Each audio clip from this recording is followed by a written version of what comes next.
I've got something wrestling related to kick off the show with, just because I've just watched. Is this Celtic getting a WWE title? The what? Celtic still haven't gotten their belt, have they? No, they're not going to get one for beating Rangers either. It's not really worth it. But well, they did win the league. And they haven't officially won it, but just like, who else is going to win it? Like the nearest are Rangers, and they just beat them today. So you know what's scary about that league? The only other team to win the league, bar Celtic and Rangers, was in '86, and Ferguson managed Aberdeen. Yeah, Aberdeen. Yeah, although a couple of teams have come close. Yeah, a couple of fair. That's just a fucking scary stat. Like Ferguson's first managerial job was the last time any other team has won the fucking league in that country. There's a lot about Ferguson though as well. Oh, yeah. Anyway, yeah. No. The wrestling related thing is any of us watched the show Love on Netflix? Yes, and I know exactly what you're on about. I've just watched that episode.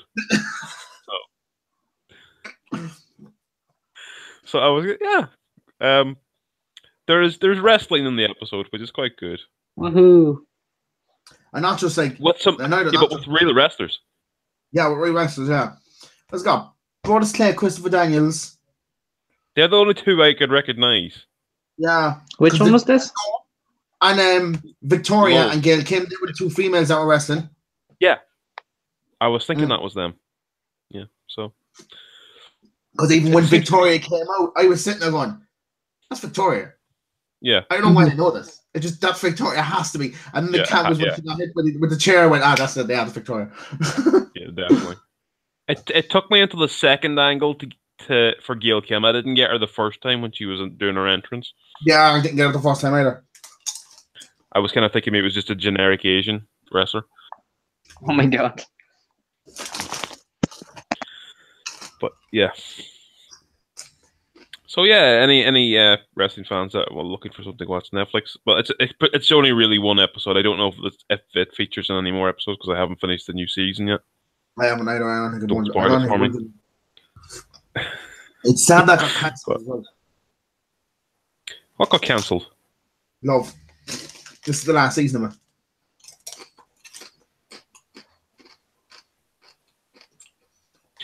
You really had to kick off the show with bad news, didn't you? Yeah, I did. I haven't even finished this season yet, and you're telling me there isn't any more after that? Apparently, they had no intentions to do any more after this. And apparently, it was just supposed to be like 3 seasons, and then it was just that. There seems to be like a gap of the season anyway, so it wouldn't really matter. They could just say, "Oh no, we're not doing it," and then like, depending on viewer numbers, go. Actually, geez, we might just grind out another one. It was renewed for. It was set up for 2. Then they persuaded them to do a 3rd, and then he was just like, "I'm done after this now." I sort of could understand because this season seems very, very thrown together. They don't seem to know what they're doing from one episode to another. There's no real flow to it. Yeah. Whether the writers are like, well, fuck, they want a season 3, but we really don't want to do a season 4, so let's just write a really, really strange one. It's not like it's bad, it's just not like the first 2.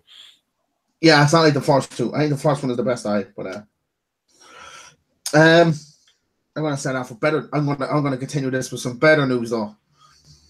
That my illegitimate father, Jim Cornette, has his own photo shoot coming up on the network next week. The thing I'm worried about this is because usually those photo shoot shows are like, pretty short shows. But knowing Jim, he'll probably see a photo and then give you the backstory to the photo, then tell you what happened the day of the photo, and then tell you what happened right after the photo. Probably, yeah. I'm not like they may run out of time, or they may just do one photo. Who knows?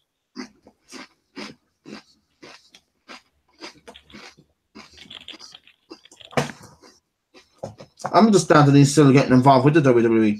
The jam donuts though.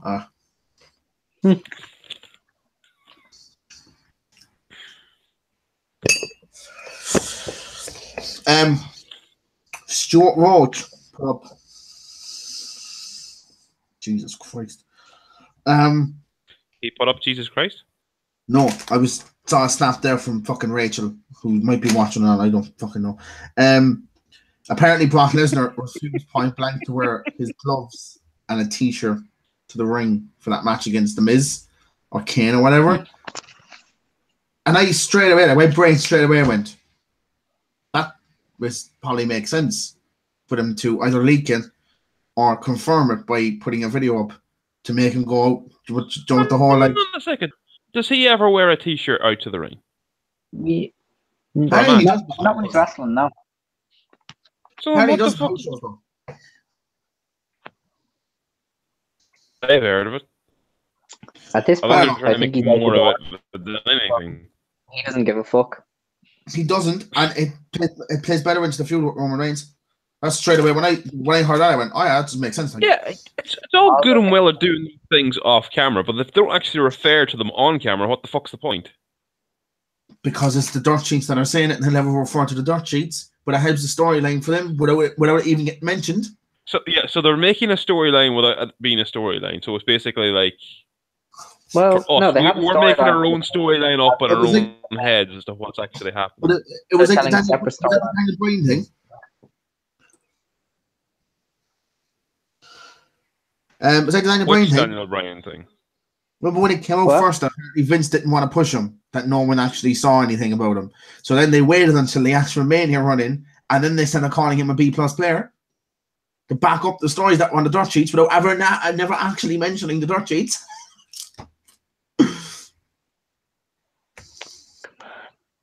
Unagi. Fair enough. But like, this is to have a fucking story completely off camera, not be mentioned. No, they're trying to tell two stories. They have the story on TV for the kids and the casuals. Then they have a story for us smarks who read the dirt sheets. Alex, for once, you're a little bit right. No, the thing is, in all fairness, as much as I'd love to believe that they are doing this specifically for us, but no, they're not that nice. Yeah, true. I think they're just trying to really push over the fact that Brock Lesnar is like a dickhead, so that people don't want to see him back. I suppose they're trying to do like what they did when he left after Mania 20. Yeah, and it's working. I've seen a lot of people go, "I'm sick of him as champion. I don't even care if Roman Reigns wins. I just don't want Brock."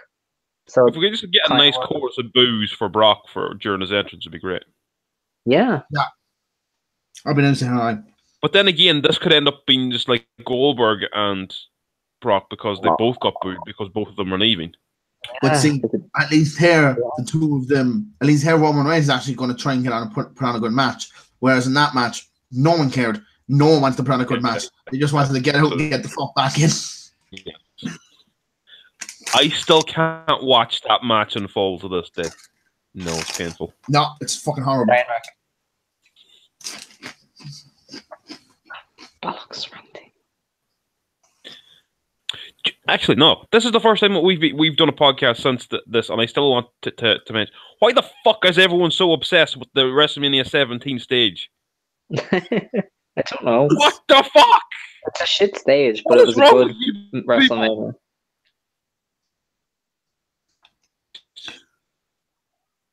You okay there? Is this now your new thing? You've kind of gone over the whole belt thing, Celtic never getting a belt, so you're moving on to fucking WrestleMania 17. No, I have lots of things. This is just this week's one. He's right. Right. Cool. But seriously, 17, greatest WrestleMania of all time. Fucking shit stage. I'm gonna pull a Nathan on this one. Wrestling is subjective, so staging is kind of subjective too. Oh, fair enough. But the whole thing is, I'm the only one that's objecting to the idea that this one's the best one. Everyone else seems to think 17 is the best, and I'm just, I don't get it. It's definitely not the best. Like, it was kind of cool, but it's not the best.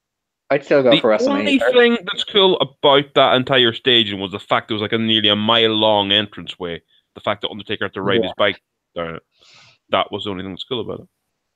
I think 19 is the best one. I just think that's the case because the ramp was the coolest. Right through the entire, it looked like it went through the crowd. Yeah. And the only thing I felt But, bad for was the people that were probably sitting at the side, like in the middle of it. They must have had really shit seats. They must have went, oh, cool, at the side of the ramp, this is going to be great. And then they get there, like, what the fuck is this? 18 had a weird ramp as well. Was 18, I think, off? Where, like, yeah, it came down, like, sideways. It wasn't, like, a straight on. They kind of went into an angle, and then they turned again. I think on about 19. How many on about 19? Oh, yeah, sorry. 18's the one with all the piping, isn't it? Piping? 1 second now. There's like a load of scaffolding.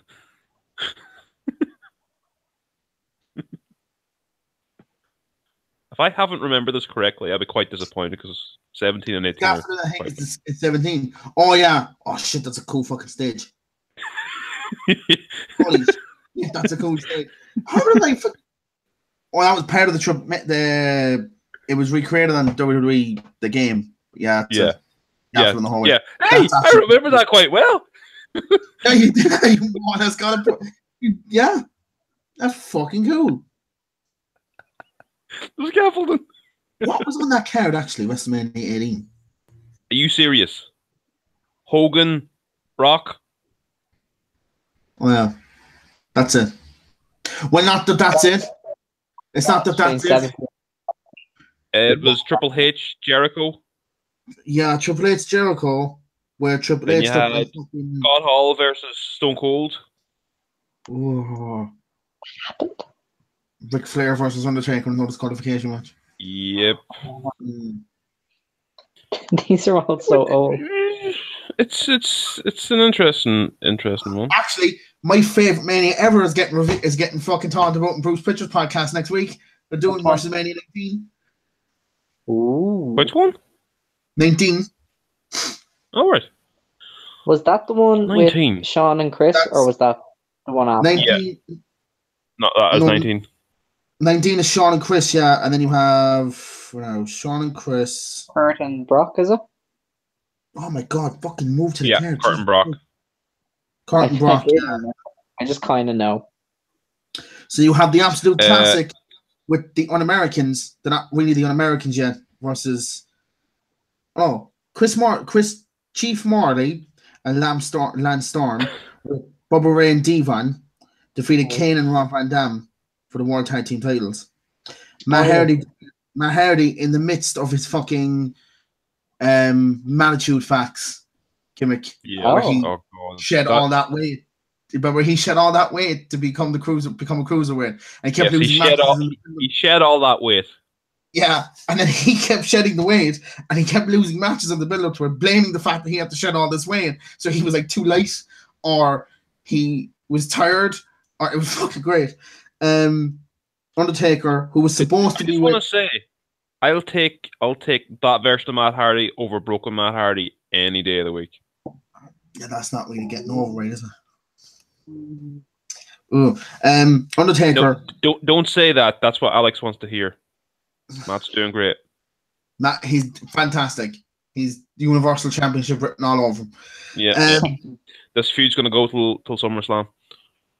This will go to the end of time, and I will love it. The only other match I can remember from that WrestleMania was it was supposed to be a tag team match, but then Nathan Jones got attacked backstage, and then it became a handicap match. Undertaker versus A-Train in the Big Show. Which is code for he was fucking shite, and we can't we can't even trust him with the fucking Undertaker to make him look good. Get him the fuck out of here. Yeah. You know you're shite when that happens to you at WrestleMania. Triple H. The night of it. This also has the match of Triple H versus Booker T, where they built up Booker T to be the fella who was on him. God. Triple H said the line, "You people don't get titles like this," and then ended up defeating them with the slowest fucking pin in human existence. the thing that's so annoying about that, like the promo for it, like we have like Booker T was running up the stairs and everything, and like in the stadium, it's just like he's definitely going to win. He fucking loses. Yeah, that's Triple H for This card alone, right? Listen to the last 5 matches on this card, because this could main event any show. Any of these matches could main event that WrestleMania, and you probably would have. Well, maybe not the first one. So the 6th match was Shawn Michaels versus Jericho. The 7th was Triple H versus Booker T. The 8th was Hogan versus McMahon, which had that famous shot of him slowly creeping up from the side, with blood all over his face. Rocking off. I have that DVD up in the. Well, actually, I don't. I have it. And you had Rock and Steve Austin, and Lesnar versus Angle. And that was the last one. You could have built an entire Mania card around those fucking 5 matches. Like, that's insane. Yeah, I actually forgot about some of those matches. Jesus. That is sick. Like, Rock and Austin number 3. And the theme song for this Mania was by Limp Bizkit. Don't Call It a Scare as well. He was in hospital the night before. Yeah, that's probably the best Mania. Just. Then you have the year after, which is I think is the last Mania I watched until I stopped watching wrestling for fucking about 6 years. No, about 4 years. Oh yeah, the Mr. Unspeakable, is it? Yeah. But you did have Eddie Guerrero versus Kurt Angle in that card. That's true. You know about WrestleMania 20? Yeah. I love me some was the last time I WrestleMania watched 20. that. I stopped watching wrestling. I stopped watching wrestling for about 4 years after that. It's a very long time. And the only reason I started watching it again was because I was getting a little bit into boxing, and I was like, "May I watch this on WWE? I might give that a go." Dan's gone. Oh no. Now for awkward silence till he returns. Just going to run through some of the WrestleMania cards. Yeah, because we don't want to like start into something and then he comes back and it's like, oh yeah, sorry Dan, we're like in the middle of something. So the next card after this was 21. And you had Mysterio versus Guerrero. Oh, right, jeez. This is the card that had the Money in the Bank, the first one, the first Money in the Bank ladder match, Taker versus Randy Orton, Angle versus Michaels, the sumo wrestling match with the Big Show, Jeez. John Cena's first title win, Batista's first world title win. Oh, that's that one. Oh, that's a sick fucking card. Yeah, WrestleManias used to be so fucking good. They still are. It's just there's a lot of filler shit on it these days, though. Oh, Dan's back. Oh. Well, I'm on my phone. I don't really know what the fuck's going on here. The one after that was 22. That had. Oh, that was Shawn Michaels and Vince, wasn't it? And then the triple threat match when Ray won the belt. Yeah. That was a great Mania. And I also had what was it? Undertaker and Henry. Edge versus Mick Foley. Edge versus Mick Foley. Oh yeah, the flaming table. Yeah. And Mickey James versus Trish Stratus, and that famous fucking thing that she did. That has been promptly cut off every other fucking re-release of that DVD. Yeah. It has never been shown again. Then you had the biggest one ever, I think, for just money coursing. It'll never be beaten now, I think. 23. With 23, that had arguably the best WrestleMania theme in Ladies and Gentlemen by Saliva. Arguably the best one. Ah! Oh, Jesus, the echo. Oh, my God, the echo. Turn it off. N1.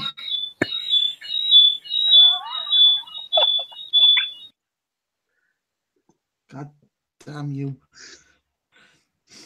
So then you had the Money in the Bank match where Mr. Kennedy won it and then promptly lost it a couple of months later because his fucking injury got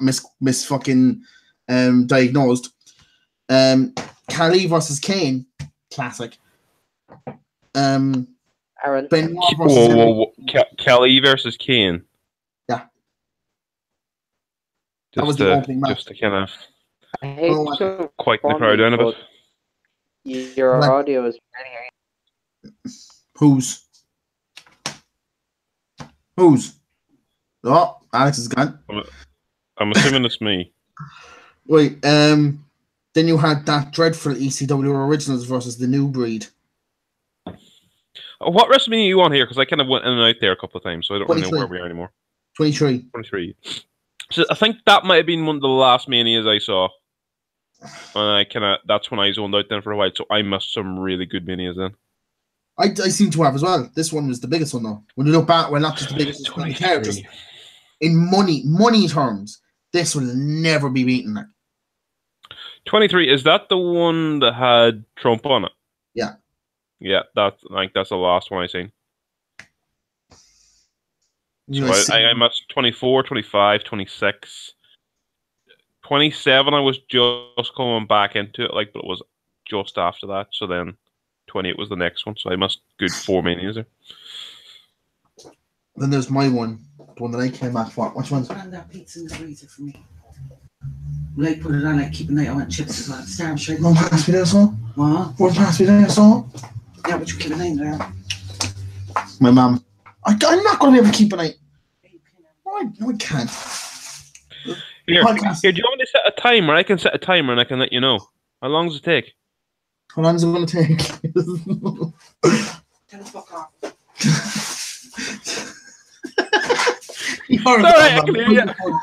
The microphone's very good. I was trying to be nice. Why is everyone in Cork just so against me? It's because you're from the north and it's just natural, I think. Say that again. It's because you're from the north and it's just Say that again. It's because you're from the north.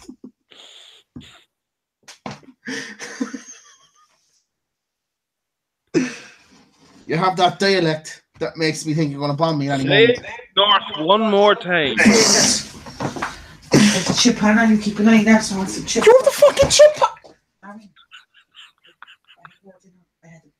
Why did you choose now to do it, John? The podcast is on it. I'm playing the fucking... Happy fucking Mother's Day. Then you have 24. I'm just going to keep going, otherwise I'm going to fucking kill someone. This is the one that I started tuning back into it. 24? What's 24 again? 24 was Taker and Edge. Floor Mayweather. Mayweather versus Big Show. Yeah, but that Taker and Edge, that was Hell in a Cell as well, wasn't it? No, Hell in a Cell wasn't until last summer. That was part of the feud, though, wasn't it? Yeah, that was the end of the feud. Edge fucked off there for a while. That was one of the years I really wish I had still been watching, because Edge and Undertaker were two of my favorites at the time. See them actually involved in a feud. I'm really sad. Actually, that's something I must actually go back and watch on the network. That whole feud. It's a great match. You had the Battle Royal to determine the number one contender for the ECW Championship, to which that happened in the 5th match of the show, and he won in 11 seconds. He being Kane. Oh yeah, he beat Chavo, didn't he? Yeah. Technically, the opening contest was John Bradshaw versus Finlay in a Belfast brawl in Orlando. Yeah, I'll buy that. Then you had the Money in the Bank match, which was CM Punk's first win. And then he won the following year as well, didn't he? Yeah, won 2 years in a row. Then you had a singles match, Brand versus Brand. Batista defeated Umaga. This whole Brand versus Brand thing at WrestleMania. The only year it happened, though. That's what I Did it not happen another year? It didn't happen after it. It just suddenly, apparently, people were facing each other because of the brands they were on. Oh wait, did they not then change to the actual pay-per-view bragging rights then after that? If it won that year, it was the year after. I think it was the year after as well.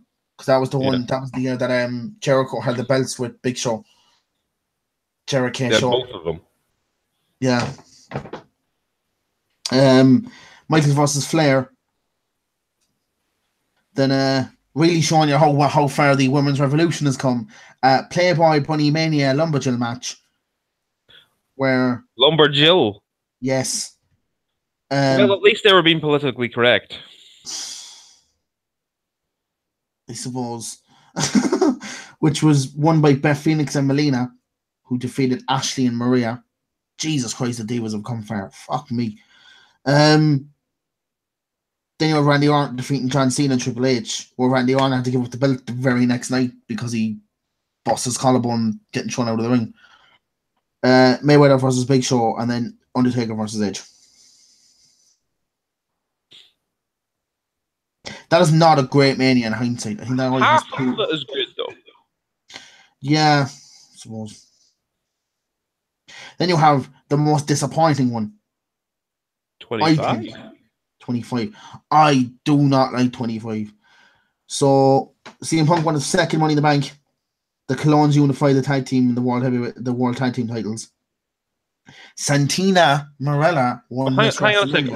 Let's do like the ups and downs. Let's not rob it from any other YouTube out there, but like let's do the ups and downs. Right. We start with the ups, right? We start with the ups, and then we go into the downs. The ups was Punk winning the Money in the Bank. Yep. Jericho's match against Jimmy Snuka, Ricky Steamboat, and Roddy Piper, which is honestly, it's fucking great considering who's in that match, and you saw. Yeah, but that's just more of a nostalgia thing. It was still good though. That's pretty memorable to me. And then you see Mickey Rourke punching fucking Jericho's face afterwards. Right? So 2. Taker and Shawn Michaels. Just that's it. Maybe Cena and Big Show versus Edge. But yeah, there wasn't that. No, we had Jeff and Matt, but their match was a bit disappointing as well. Yeah, because that whole feud was fucking stupid. Oh, he's back. Oh. Then we have the Downs, which there is a lot of. Enthusiasm. Then you have the Downs, which there's a lot of. Santina Marella winning the Miss WrestleMania Battle Royal. Did you get to be stopped there? Matt and Jeff. Mysterio and John Bradshaw, JBL. Oh no, there's not. That was 4. It was 4. Triple H versus Randy Orton, which they built up for weeks. It was the best feud built up I think I've seen since Austin fucking months. The best feud build up I've seen since Austin and Rock. You had Randy Orton legitimately coming off as a fucking nutcase, punted Stephanie Vince, walking into school the next day after seeing that he punted Vince. I was like, what the fuck is going on? Threatened to shut down WrestleMania if he didn't get his match. And DDT Stephanie on top of it. In between all of that, face Shane at No Way Out. Not to go into logic again, because I know logic ruins stuff. But if Randy Orton was threatening to ruin WrestleMania, would you not just draft him better security and just make sure he doesn't get in? Well, he won the Royal Rumble, so legally he couldn't be taken. He was allowed him. He couldn't be taken out of the fucking main event. Triple H, Vince, and Shane coming down, battering legacy. I like how you use logic against my logic. Very good. And then it was all topped off by the main event, which everyone was looking forward to, and then they killed it by saying if Triple H got disqualified, he was going to lose the belt. So it was like, the fucking point. So like, you just kind of take. It should have been no disqualification. It just sort of killed it. Granted, it did come after Taker and Michaels, but still, you build it up that much, and you give us that. It's like, oh, that's rough. Wouldn't be the first time they did that. Years, and even I was annoyed that they like put that stipulation on it. So I was like, I want to see violence. Yeah, you wanted to see the two of them beat the piss out of each other. Yeah. But The guys it at did the have. stage where a heel was like, I want that person to actually die. So all I wanted was to see Randy Orton get his face beaten in. Oh, I couldn't wait for it either. And I think that was the last time I was like genuinely interested in Randy Orton as well. It was the last time he truly looked like he gave a shit. When like Legacy broke up and he like buried the two young lads. Then next year you have 26, which is a special one for me because it was a special one for me. Why was it a special one for me? Mainly because I got introduced to Chris Cornell and Audio Slave. You only got whoa! You only got introduced to Audio Slave then. Yeah. Because I didn't really because my music, I didn't. One that I wasn't interested in music. It's just that it didn't go as far as the Red Hot Chili Peppers. And then I heard that I was like, "Fuck, that's a good song." And then I listened to the other shit. And I'm like, hang on a sec. What year was that WrestleMania? 2010. I think they were broken up at that point, weren't they? But sure, that was the last album. They done the music for Ashley Massaro before that. No, did they? Yes, they did. She used one of their songs. Which one was it again? Be Yourself. Be Yourself is a slow one though. I know that, but that was her theme for a while. Right. Cool. My sound is like gone. I can barely hear you. Alex, I have no idea what you're saying. I think he's talking about his audio was gone. Yeah. Yeah, it's there, but it sounds like you're blocking the microphone and going. Yeah, I don't know. Usually what I like to hear from you, but are you wearing headphones? I've put them on now because I need to. You can't. The fuck is that in the background? That's his. That's his microphone. Oh God, Alex, you need to take those out. Alex, you need to take them out.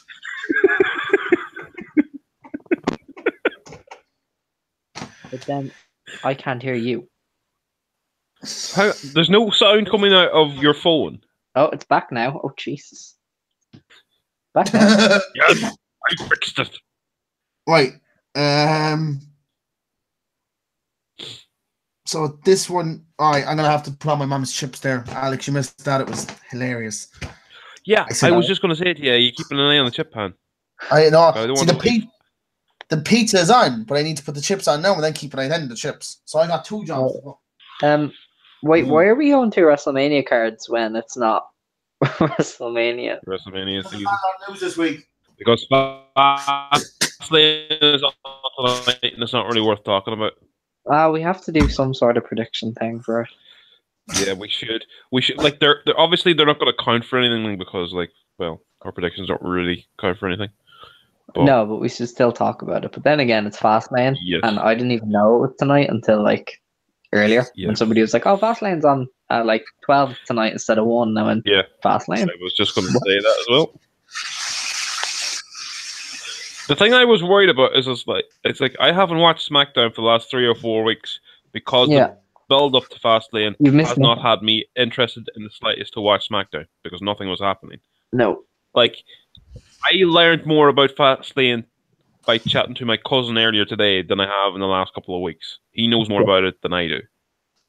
It's a pretty sad card, but there's some little thing is Nakamura and Rusev.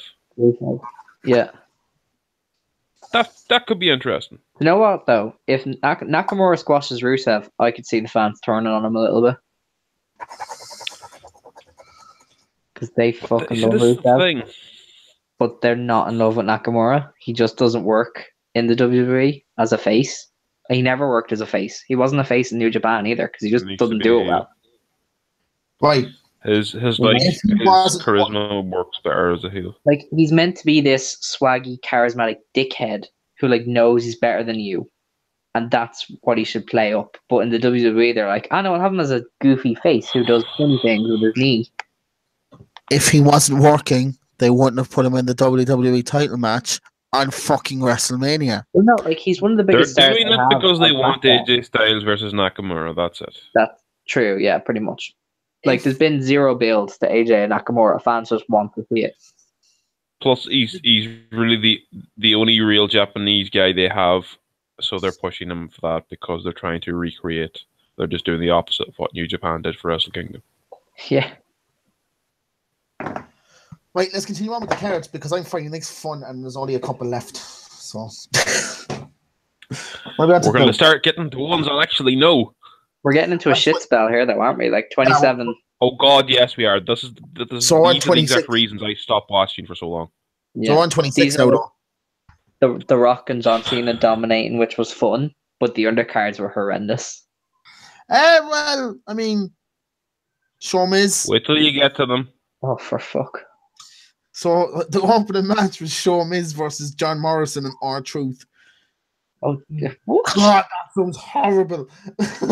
Jesus Christ. Oh, God. Me. Randy Orton versus Cody Rhodes and Ted DiBiase in a triple threat match, which was basically a handicap match. And Randy Orton battled the two lads, and then just that was the end of that one. Move on to the next feud.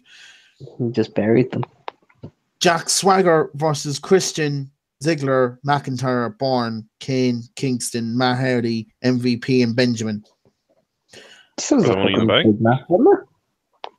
It sounds like a good match because I was convinced that fucking McIntyre was going to win that, and then Jack Swagger won it, and then cast in 2 days later, and then promptly turned into Jericho in the space of 2 hours. And the most memorable thing about that entire run as champion was when he won the belt, he walked through the back, saw Shelton Benjamin, and just looked at him, and then looked at the belt and walked on. I was like, fuck you, buddy. That was it. Triple H versus Sheamus. That happened? Yes, it did. Times. What? Yeah. Mysterio versus CM Punk. That was a feud. It was. I remember that feud being great because, like, didn't CM Punk like bust Mysterio's nose open at one point, so that set them off as a feud. Yeah, like he busted the GPS and busted it open. Busted Punk's face open, and then he had put on the mask. And Big Show was off. I think he had a shaved head, and I think that started off the whole straight edge society. The best thing about that Triple H and Sheamus feud was that Triple H said, "I tried to do the same thing you're doing, and I got battered in 2 minutes by Ultimate Warrior." Without ever actually mentioning the Ultimate Warrior's name. So basically, if you knew anything about Triple H at that point and watched wrestling for more than 2 weeks, you were like, well, that just gave away the ending to the match because there's no fucking way Triple H is losing to Sheamus at WrestleMania. No fucking ways. Like, come on. Then you had Bret Hart versus Mr. McMahon. Oh, God. Which was a fine build, and then he got to the match. And then it was just 2 old lads hocking each other for about 2 minutes. A promo right in the middle of it. And then just the whole Hart family turning on McMahon. Which was... For fuck's sake.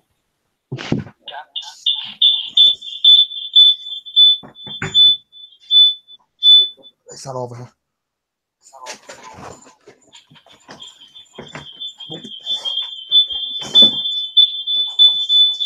Dan?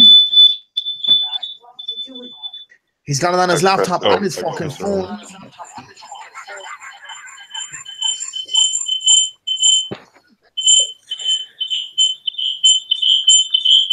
Fuck's sake. Fuck me.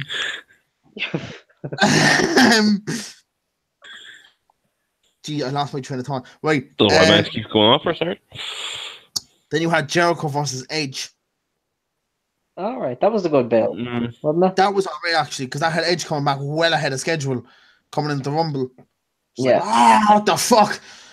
They really preempted that though, because Chris Jericho was cutting promos on him for months, just going, Big Show is good because he didn't get fucking injured like that coward Edge. they didn't even preempt it because I don't think Edge was actually even supposed to return until after Mania. That wasn't. This is Cena's level. This is Cena level fucking recuperation here. Like I wouldn't know. I didn't read the dirt sheet back then. It was all still kayfabe to me, so I had no idea. Maybe in hindsight he shouldn't have come back so quickly.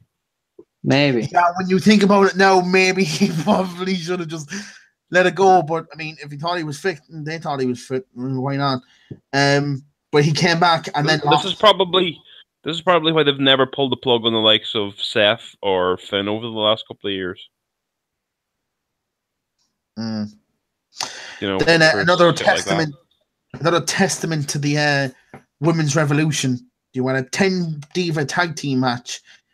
Alicia Fox, Leia Maurice, Michelle McCool, and Vicky Guerrero defeated Beth Phoenix, Eve Torres, Gail Kim. Fuck. Jesus, they fucked up Gail Kim twice. Kelly and Mickey James. Wow. Then the last two matches were Cena versus Batista for the WWE title, which had Batista's fucking fantastic run as a heel, where he's gone off and not kissing babies, taking photos with women. Oh my god! It's like that's where you are good. You're just a much better heel than you'll ever be as a face. He's so good. Then you had Taker versus Michaels to end us. Oh, Kind of just on the topic of Batista as a face. If Marvel was to ever license him playing what's his face? Drax. Yeah, Drax in WWE, would he then be able to get over as a face? I'd love that's so funny. That's just so hilarious to think about, to be honest. Putting him in a match against Matt Hardy. Holy shit. The promos, oh god. Holy shit. No, we can't. No, we need to stop talking about this because this then creates things this creates things we want to have happen that will never actually happen. At least we're aware that it won't happen. Right, now we're on to 27, which happened in WWE 2K18. Yeah. Now we're on to 27. Oh god. Actually, just before we go, and I just mentioned it, they're releasing a special edition of WWE 2K18, I think, in time for WrestleMania. And for yourself there, Alex, I think they're releasing a special edition where it comes with content for Supercard. What? I have to get in on that. Yeah, I think it's a new tiers coming and you get new cards. Ooh. So you would basically get the highest cards just by buying this copy of the game. It's like our games aren't selling. What will we do? We'll give the nerds who play our card game a bonus. Yes. Genius. Well, like the first came out, like when you got last year, you got the Seen Enough edition. You got a John Cena, Rob Van Dam, and Batista of SummerSlam 17 tier. And I remember just going, who has any use for this? Who even plays that? And now I'm addicted. So there you go. You're addicted for about 2 weeks. Then that will eventually wear off. You'll play it once a week. Maybe. Depends. See, this is the thing, Aaron. Depends on how things go. If you get into a good team, you can stay around for a while. Yeah. I haven't found a good team yet. I've been in 3, and none of them actually do anything. Some sort of a blur just passed you in the background there. It went too fast for me to even. It went too fast for me to even possibly tell what it was. It was my. Right, let's get back onto this character because this is a real balls of a match at the start, and like that match where you had Sheamus versus Daniel Bryan, which a ton of people were looking forward to because it was like at that point you realized that Sheamus could probably give you a beating for fun. I knew Daniel Bryan. Which WrestleMania are we on there? 27. Was that at 27? Yeah. This is the first one for the US belt. This is for the US. Oh yeah, that wasn't the one for the World Heavyweight. I get you.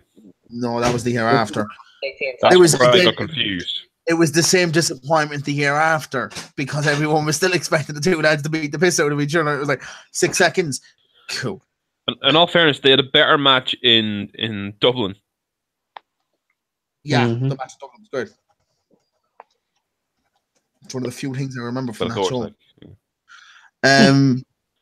So Sheamus beat Daniel Bryan. Then there was a battle royal straight away, and Sheamus lost at the end to the Great Khali. So that's sad. That's just horrible. Edge defeated Del Rio in the opening match, and that was his last match. Yeah. Cody Rhodes in hindsight, had they known he retired, they should have put Del Rio over. But they didn't know that point, sure. That's true, but like, still, they probably should have put Del Rio over anyway. He was the newer guy. Cool.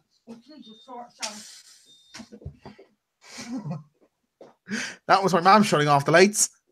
Because why the fuck? I love how it happens there. Like, there's many times I've been in the room and people left the room, turned off the light. It's just like, oh, it's a habit. I was in here. It's a habit now. But when she comes into my bedroom later on to ask me fucking questions, she'll walk out with the door open and the light on, and I'm laying in bed going, the fuck, yeah. Then you had Cody Rhodes, who went into probably his best run of his career with the whole fucking dashing thing, and then he ended up getting his nose broke, so then he went with the undashing and started putting paper bags over people's heads and fucking Beautiful People circa 2005 DNA. Yes, I like it. That show that was in Dublin. I have some of the pictures. Yeah. Then you had an 8-man tag team match: Shaw, Kane, Kingston, and Morella versus the Core. Oh my god! Tag team. Randy Orton versus CM Punk, which honestly was probably one of only the 2 good matches that were on that card. Wait, Randy Orton and CM Punk happened? Yeah. How do I not remember any of this shit? I never knew that had a match. Sorry, it was one of 3 good matches that happened on that card, because up next was fucking the best match ever, which was Michael Cole with Jack Swagger versus Jerry Lawler and Stone Cold as special guest referee. I loved that heel Michael Cole gimmick. It was fucking great. The coal mine. The coal mine, the awkward, super awkward return of Grandmaster Sexay, and no one fucking cared about, and probably cut the best promo of his career, which is even more awkward when you realize that they didn't have a great relationship as it was. So apparently this was awkward and offense. Oh boy. And then you had Jack Swagger, who was a world champion not 8 months before that, and now is fucking a manager for a fucking announcer on WrestleMania. That's what's funny to me. Oh, that's hilarious. He beat him by disqualification as well, which is even funnier. WrestleMania. But he still has an unbeaten record at WrestleMania. He does. Streak. But we didn't have a streak because he needs to have more than 1 match, but still, he's unbeaten. Then after that, you had Taker and Triple H in that No Holds Barred match, which was great. Do you know what also? Oh, no, not that one. I'm thinking of the other one that they had. The number 1 contenders match. The Hell in a Cell match. I rewatched that, and without the drama of the streak, it's terrible. No, it's not. It's really slow and plodding without the streak, and kind of knowing the result. Match? The Hell in a Cell. If you rewatch it, knowing the result, it's not as good. It's really slow. A professional wrestling match use psychology to. No, I know. The Hell in a Cell match between who? Taker and Triple H and Undertaker. Are you serious? I'm just saying, I rewatched it with somebody once, and we both went, "That's not as good as I remember." Cause you're wrong. Well, no, like it was drama in that match.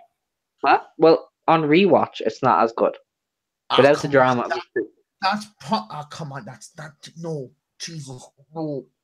You're not getting into the territory of like when my cousin says the Undertaker wouldn't be as good if he didn't have the whole dead man gimmick. No, I'm just saying on rewatch of the Hell in a Cell match. Hold on a second. There Your was a- cousin said what? Yeah, actually, hold on. What? Repeat that? My cousin thinks that the Undertaker wouldn't be as good if he didn't have the Dead Man gimmick. That's not totally wrong, though. Because No, but he's basically saying that he isn't a good wrestler, like, aside from that. Oh.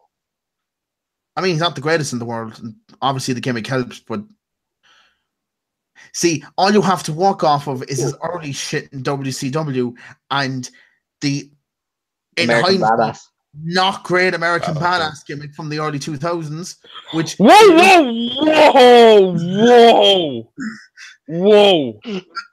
all that's good about that gimmick is the heel run, where he just battered Maven at the Royal Rumble. Other than that, His match with Jeff Hardy was great. The ladder match from Raw. yeah, that's great. The fact that he was champion, was able to go back between both shows, his feud with Triple H. Then when he had the whole feud, when they had the Brothers of Destruction versus the what was it called, the 2-man power trip, that whole run from like the Rumble to like Judgment Day or whatever it was, quite good. Yeah, I think American Badass was a good time for it.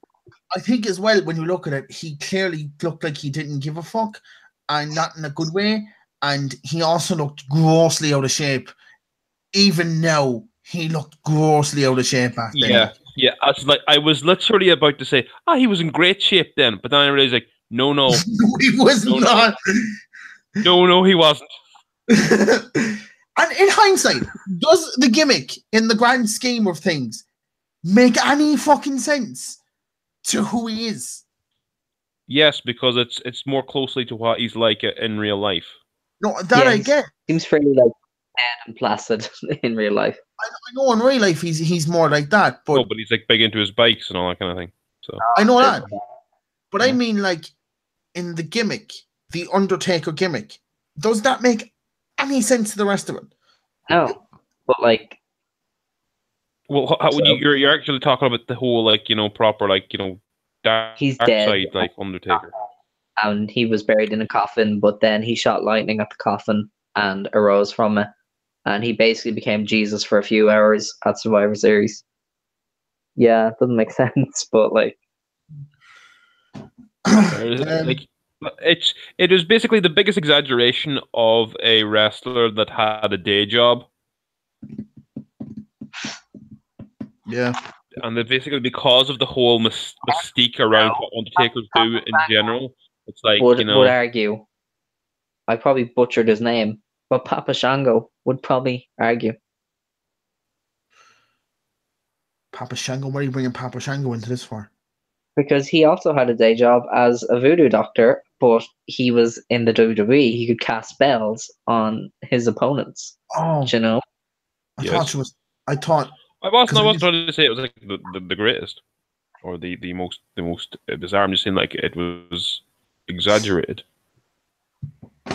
I just didn't like it. That's why I don't get when people. That's why I don't get when you hear people going, "Oh, I wish he came back as the badass American badass one more time." I'm like, no, really? You don't. Do you really want that, or are you just hoping that it happens? Well, he can't really properly walk to the ring anymore, so he can use the bike. He was in bad shape when he first done it. He's in better shape now, so he can do it better. Yeah, actually, fuck What's that. the We problem? want the American Badass to come back and fight John Cena.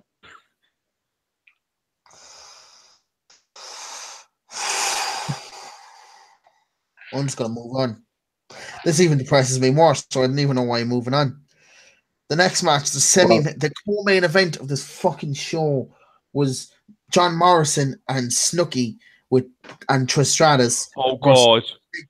Lay Cool and Layla and Michelle McCool, who, in fairness, basically ripped off the Beautiful People gimmick.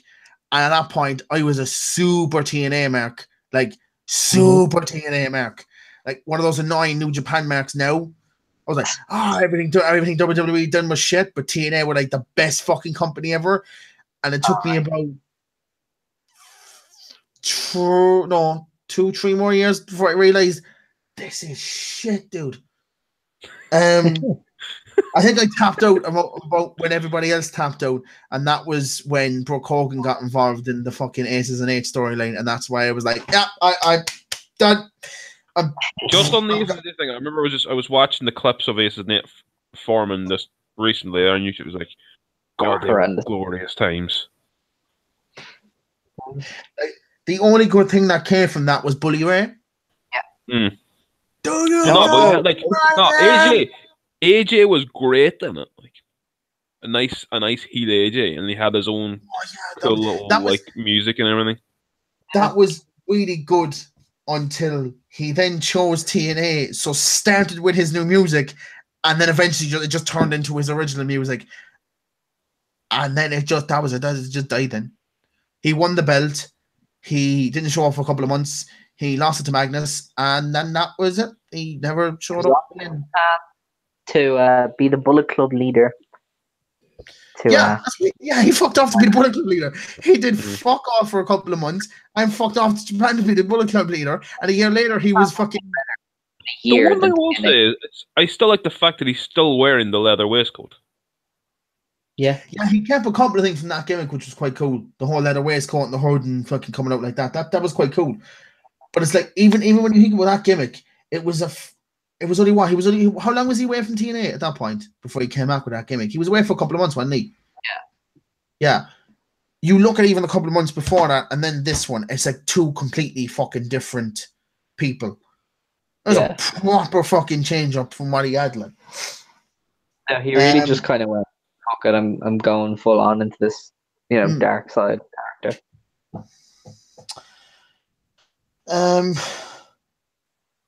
The Miz then defeated John Cena, which at the time was like, it was the worst match ever. It was awful. It had a shit ending. It had an ending you knew what was going to happen. It was just like, how is it going to happen? Yeah. I know the Rock's fucking over John Cena and The Rock and nobody else. But you have to hand it to The Miz. He is one of only, what, 2 people? 3 that has a pinfall over Cena at Mania? Yeah, but I mean, in the history books, yeah, but in everybody else's mind, he was nothing other than a vehicle to get to The Rock. Oh, gotcha. We are not putting this belt on anyone important for them to be fucking that fella in the match. Just put it on The Miz. Just fucking give him his title run, and then he will lose it in the exact same fashion that fucking The Rock beat Mankind. 12 years before that. Ugh. Right, next up is 29. 28. 28. Yeah. Once in a lifetime. So the opening match was Sheamus and Daniel Bryan, which I missed because I went for a piss. You're basically like, yeah, that's going to be on for a wee while. I was like, oh, this is going to be, I know it's not going to be long, but I was like, could we go 10, 12 minutes? It'd be the piss out of it. I'm just going to go for a piss. And by the time I came back on, the thing was finished. I was like, you would have even missed the replays at that stage. Yeah.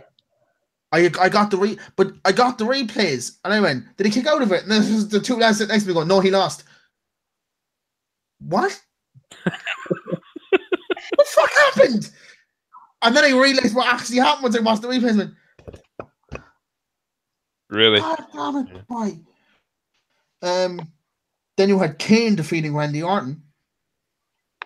Oh. I cannot remember why they were feuding. Oh, because Kane was doing his dark side character. Randy Orton was like, I'm the Viper, though. And Kane was like, yeah, but I'm Kane. Yeah. It was just kind of a brawly kind of thing. That's a good recap there, Alex. Very Next up was Big Show versus Cody Rhodes. Is this one where he stepped through a table? No, that was the pay-per-view. That was the pay-per-view after that.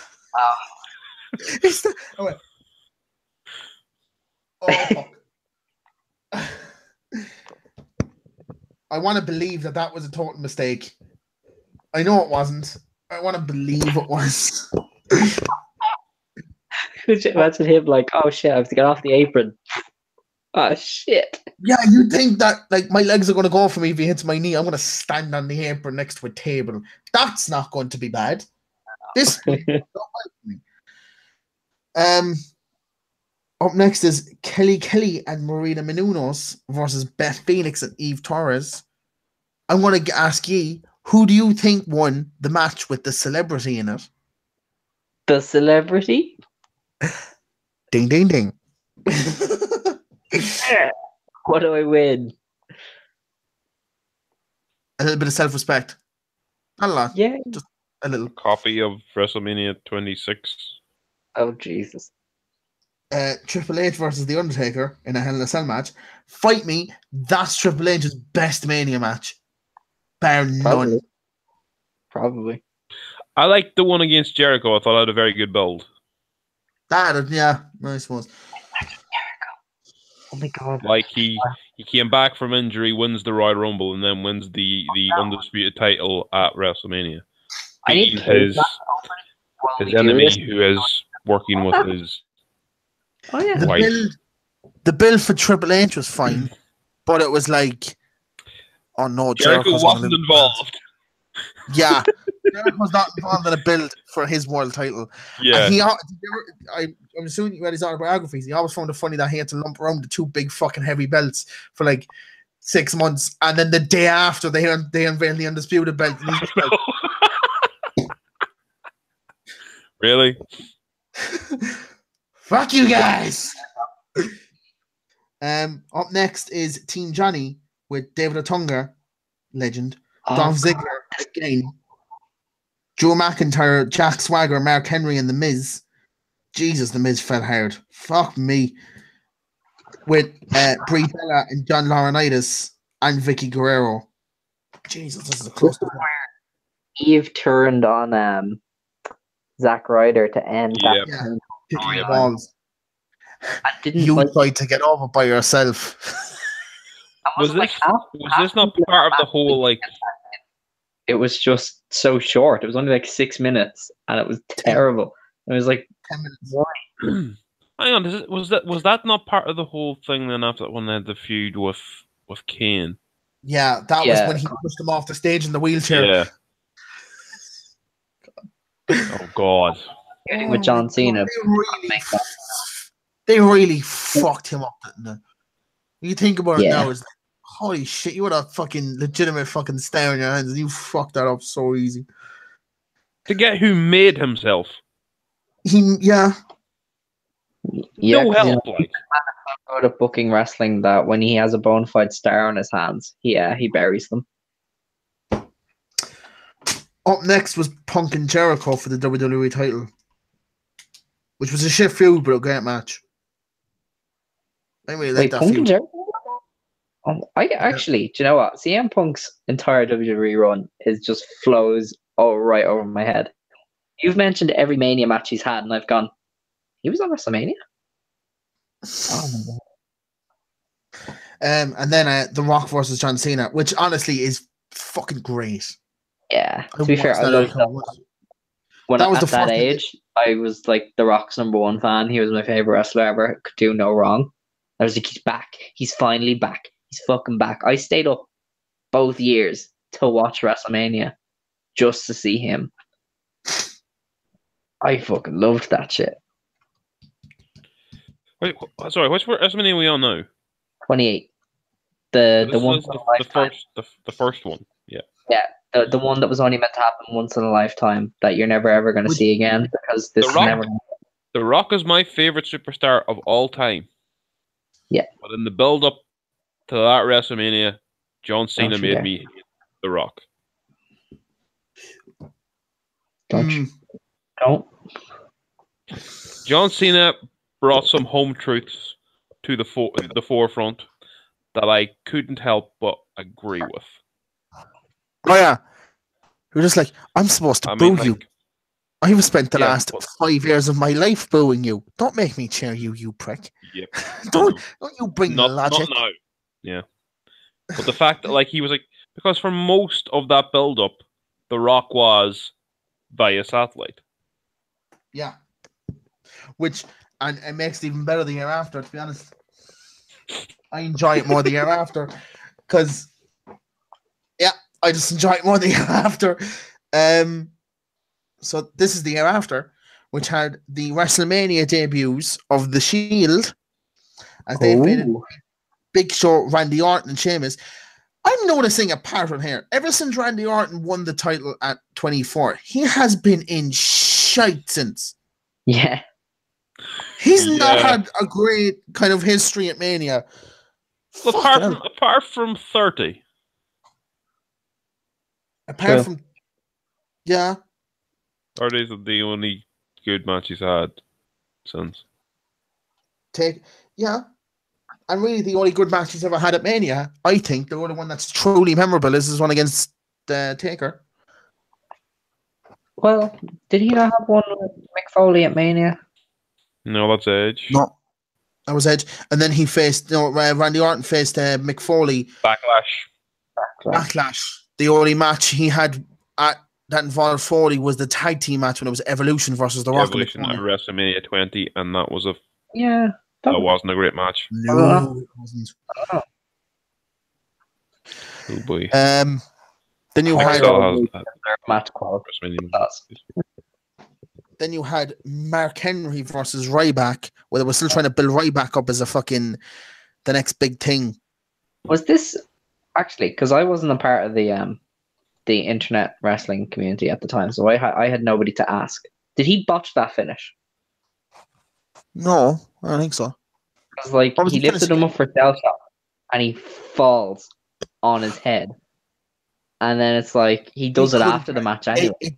It's Ryback. He probably it's Rybotch. So yeah, I think I probably botched the finish when I was. He is one of only 3 wrestlers that has genuine go away heat with me, with Del Rio and Tamina being the other 2. Because I used to love Del Rio. I know I hate him because he's a bit of a whiny bitch. And Tamina is still fucking injured. Again. And is still... If that was anybody else, they would have been shit can years ago. It annoys me she still has a job. She's been there for 9 years and has done sweet fuck all in the meantime. Yeah. Right, let's move on. Team Hell No versus Biggie Langston and Dolph Ziggler. Oh yeah. I'm specifically going through these matches as well because this will end with a story.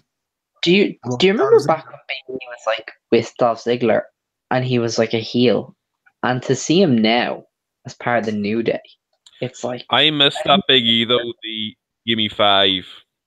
That was a great gimmick in NXT actually. Yeah. He was in that point as well in NXT where it was like it hadn't gotten big yet, but they were starting to get used to those fucking workhorses, and he managed to really stick out. It's like, you're fucking good, especially in a roster as well, but the likes of fucking Bo Dallas and Pac and fucking Pac. Oh, gee, let me be a fucking Mac. Adrian Neville. And Pac is a better Neville though. That's all wrong. Or just Neville. Up next, then you had, I think, the first genuine fandom I ever seen get around a wrestler that was like, really? Which was Fandango versus Chris Jericho. And for about 6 weeks after, everyone was doing his theme. It got to number 37 in the Irish charts. Wow. Oh my God. And then and if no one remembers, he was on course to win the IC belt, got a concussion, and died. That was it. Right, we tried. Done. Move on to the next one. Then you had. To be fair to him, there was a couple of weeks ago on SmackDown when that Josh Dummel or whatever was on it. It's like he was sort of trying to bring it back a bit because, like, remember he had this whole thing of where nobody was saying his name right. Yeah. Oh yeah. He was doing that to Josh. His name was like, no, it's Fandango. It's like hinting at like past things. Like, oh, I'm sad. Then next you had probably the saddest thing ever, which was Del Rio versus Swagger. Swagger comes back out of fucking nowhere, manages to have a gimmick and a manager that was perfect, won the chamber, was on course to win the world title, and got busted for weed in his car and killed him too. I remember reading that story and just being like, yep, that's his push dead. That popped up my memories there a couple of days ago. I was just like, oh my god, remember that? Oh no.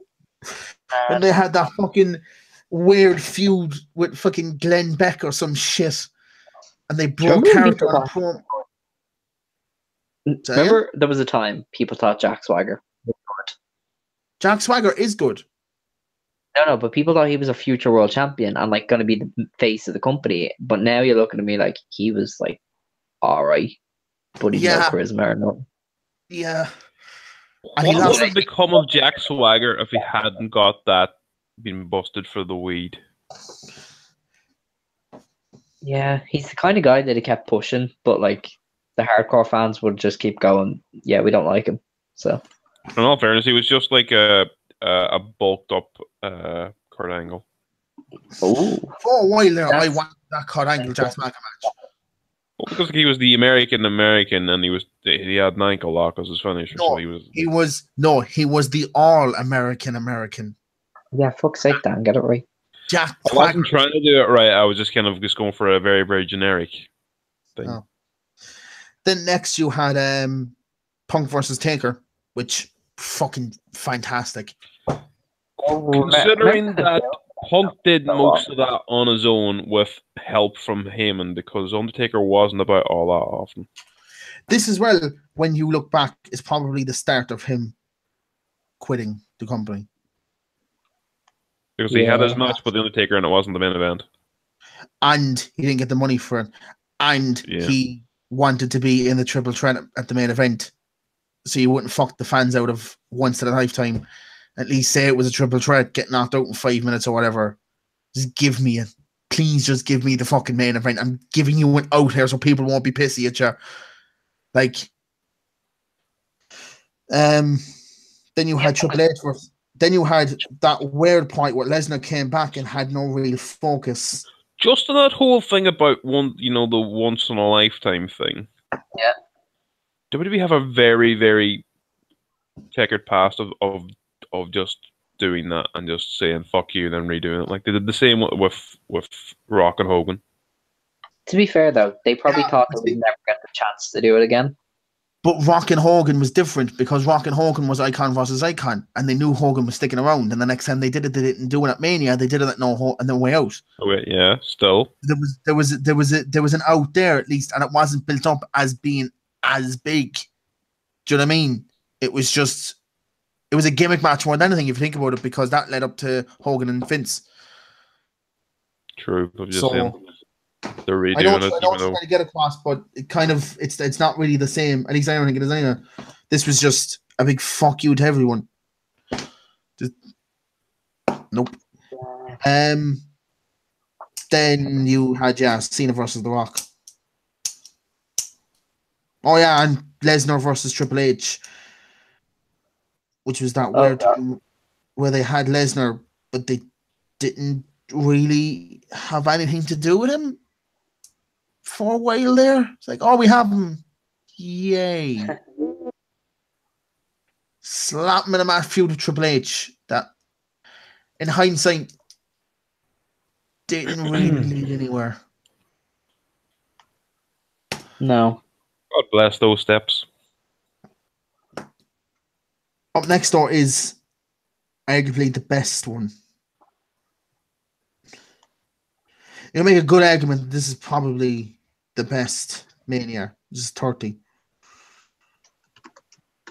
Yep. This is the WrestleMania I had to avoid the internet for 3 days. Wow. This is the Mania where I rushed home after school to watch it on pay-per-view. I was still in secondary school when this happened. Don't make me feel old, so I'm going to move on. You had Daniel Bryan versus Triple H. He defeated Triple H, and meant that he was in the main event for the World Heavyweight. I love that this was during the whole time where the people who made the covers for the DVDs didn't really give a shit if they spoiled shit or not. Gave away the ending of all the pay-per-views, and it's like, oh my god, at least give a bit of fucking suspense here, lads, please. No. No. Yeah, so you had Daniel Bryan defeating Triple H, then you had The Shield defeating Kane and the New Age Outlaws. Then you had Cesaro won the 31-man Battle Royal for the Andre the Giant Memorial Trophy. It was 31? There was 31 in the first one. I think it was 30, and then Big Show came in or something, some stupid shit like that. I mean, had built it around that. You know, his dad was supposed to win his dad's trophy, and then he didn't. And then when he did win it, it was like, could have did that 2 years ago or last year, whatever the fuck. Then you had John Cena versus Bray Wyatt. Cool. That match. That was good because they used Legacy and everybody loved that song. Yeah, Legacy's a great song, in fairness. Because they were all like, oh yeah, this would be great. To be fair, they tried to tell a good story with that match, but nobody was buying it. Because like it was the exact same as Kane. Embrace the hate. No. Okay then. They built up the match great and just killed Bray Wyatt. Yeah. But they did the same to Rusev then like a year or two later. So hey, I know. Rusev also had one of the best WrestleMania entrances ever, so really does it really matter? Yeah, it does. Let's not get onto that now yet. Let's focus on what we have in front of us. Tonight. Yeah. Then we have the best reaction to any match ever,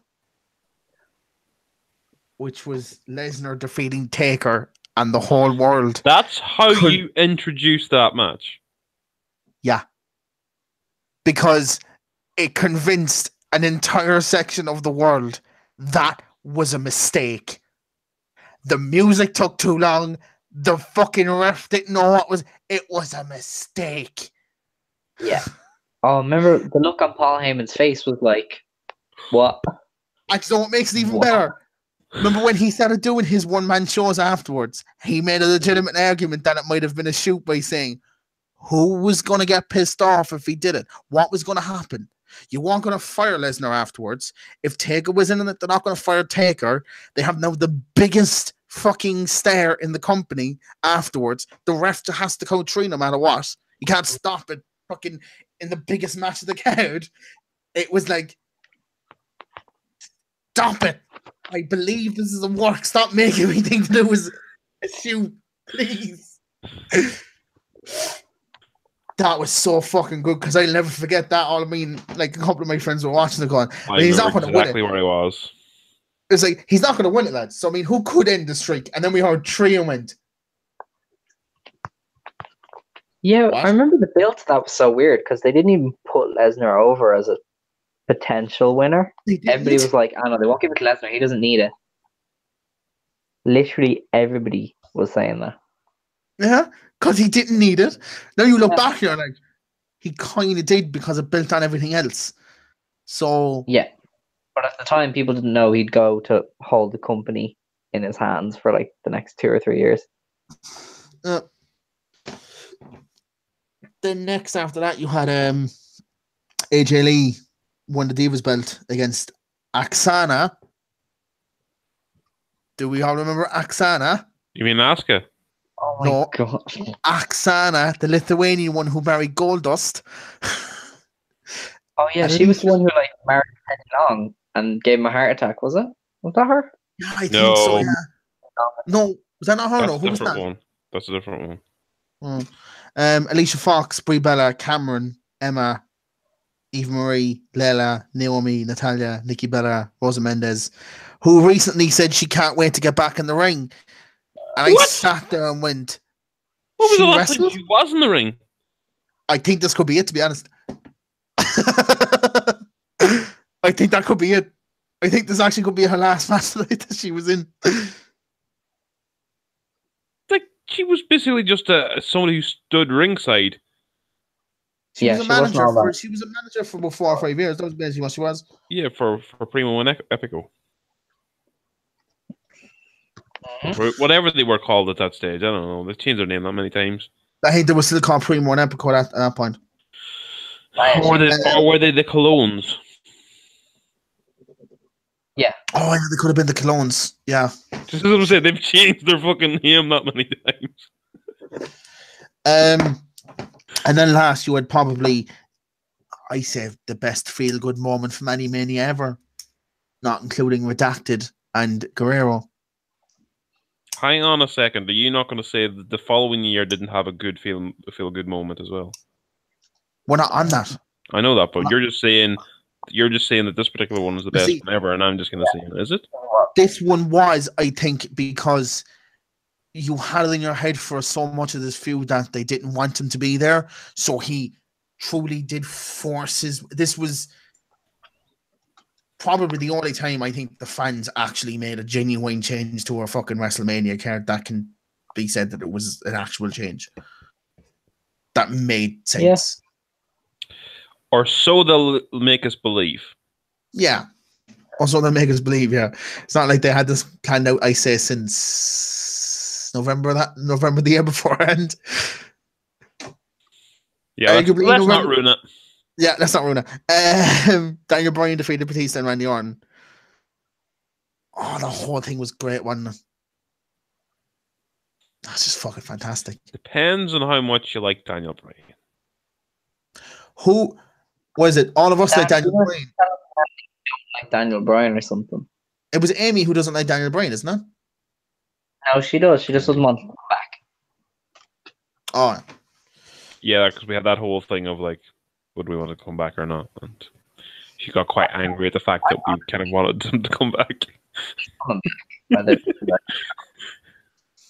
At this stage, I think he will. No, because I'm going to end this entire thing with some news that will just kill any hope from ever coming back ever. Do you mean to a WWE ring or any ring? To a WWE ring. Okay, I never thought he'd wrestle for WWE. He will definitely wrestle outside the WWE. Oh yeah. But here's his last match ever, which was we're on to 31 now, by the way. No, it wasn't. This is last match at Mania anyway. No, it wasn't. His last match was in Dublin. Yeah, no. His last match was on SmackDown, I thought. Was it not in Dublin? He got injured? Who are you talking about, Dan? Daniel Bryan. Yeah, Daniel Bryan won the Intercontinental title, which everyone was like, oh, it's going to be great. He's going to make the title better again. Fucking Workhorse is like in the Workhorse title. It's going to be great. Fuck. Yeah, did he not get injured in Dublin? I think he might have, yeah. I can't really remember. Then there was the whole thing of like Seth Rollins got injured in Dublin, so it was like, okay, people are getting injured in Dublin. Right, let's give him fucking Tyson Kidd versus Epico as the main event in Dublin. Fuck him because we keep losing our good people. Fuck him.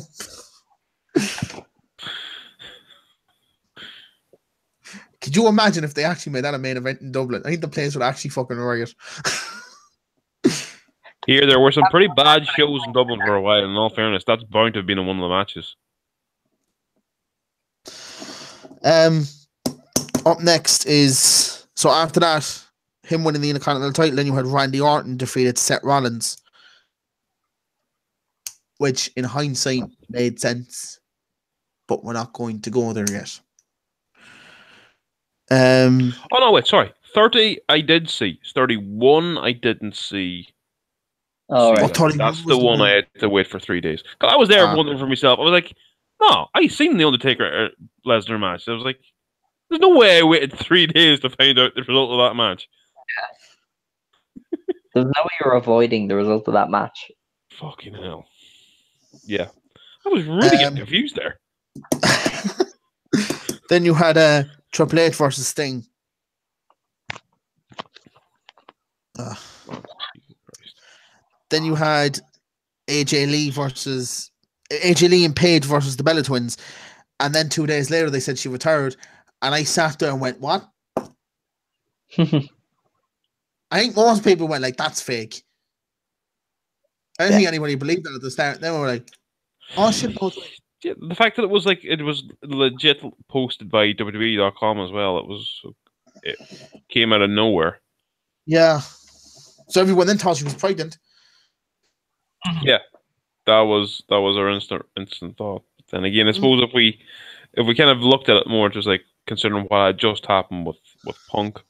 That happened the year beforehand. Was it the year before it? Yeah. Jesus, so she still wrestled for a year. Yeah. Fuck. Yeah. Fair play to her. Because I remember they That had must the have been whole her and awkward. Paige.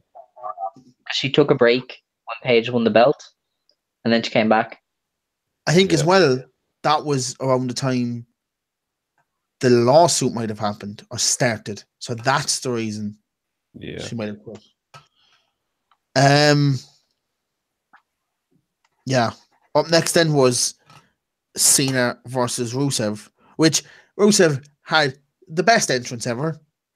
Yeah. Came in on He came fucking in. tank to the Soviet Union national anthem, which is the best national anthem in the world, and I listen to it on a daily basis. Of course.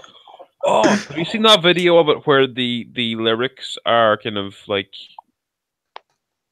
what they put down what the words sound like in like the English words? Oh. Because you know how it's a different language, but like how they're you need to see the video. I'll try and find it and I'll send it to you. Try and later. find Like, it, yeah. Send it on to me. That's when John Cena won the US belt. Everyone was like, "Oh, Rusev's buried." And why is John Cena got the belt? Which then led into probably the best 4 months that belt has had since I said Benoit held it. Who? Redacted held it. Oh yeah, that fella. Yeah, he was alright. Yeah. That was probably the best one that I had, because then you got all those fucking great matches against like Cody Rhodes and Sami Zayn. Kevin Owens came up to the roster because of it. And Yeah. it was fucking Do you remember so Kevin Owens? And everybody was so excited to see him. That was so cool. Yeah, the fact Which he he came was- up with the NXT title and then just trampled on the US title, going, yeah, the NXT title's better. Such a good reign. And then after that, then you had the match that everyone wanted to see since the moment they found out who Bray Wyatt was, and went, "That's Undertaker's next fucking big match." It's like, Oh, yeah, the just one- freak off this fella. You could fucking do anything with him, and it was against Bray Wyatt and the Undertaker, and it was shite. Undertaker was definitely not in condition. He was, though. He was actually in great condition in that match, because that was the first time I saw him, I say, in about 2 Manias, where I went, fucking, he's looking good, isn't he? He kind of grown his hair back a bit, or he shaved it, and he was in good shape. Like, he was like, oh, he's in good shape. This could be a good match. And it was shite. Yeah. And then you had... Well, it was clear he was never going to beat him, so that didn't help. But you knew he wasn't going to beat him, but you at least thought that there was going to be some fucking... Something. Yeah. And there was fucking nothing. And then you had... I made this call 2 months before that. Was insistent that it was going to happen. And it was Seth Rollins defeated Roman Reigns versus Brock Lesnar. You have to be the only person. I called it 2 months before that. It was the best thing I ever did. It was so good. Yeah. I had it on my... it was so good, right, that I legitimately went, if more people watch wrestling, I would put that in my CV with photographic evidence. It was the best call I ever made. Like, you could probably get a job as a fortune teller just from that alone. Because there was like this big... I had this big storyline in my head, and I was like, it makes more sense, because you're not going to have Lesnar keep the belt. You're not going to have Reigns defeat him, because you're going to have a shitty ending. So the best thing to do is have fucking Triple H send out his golden boy to beat the two of them. I just was like, I was going, yes, fucking yes, boy. Yes.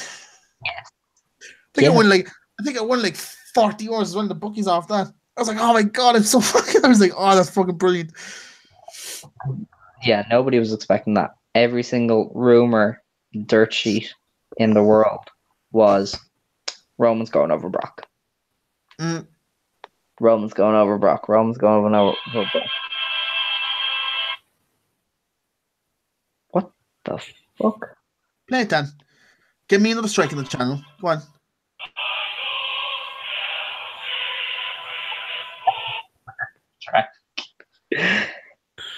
Yeah, I'm sure you'll be very disappointed at losing your 8 subscribers or something. Hey, we have got more than that. Actually, the channel's doing a lot About better like than I 14, thought. was it? Really? No. Currently, the channel has... It's the best run it's had in video in terms of video views. Yeah. Oh, no. Jesus Christ, this is fucked up. Oh, no.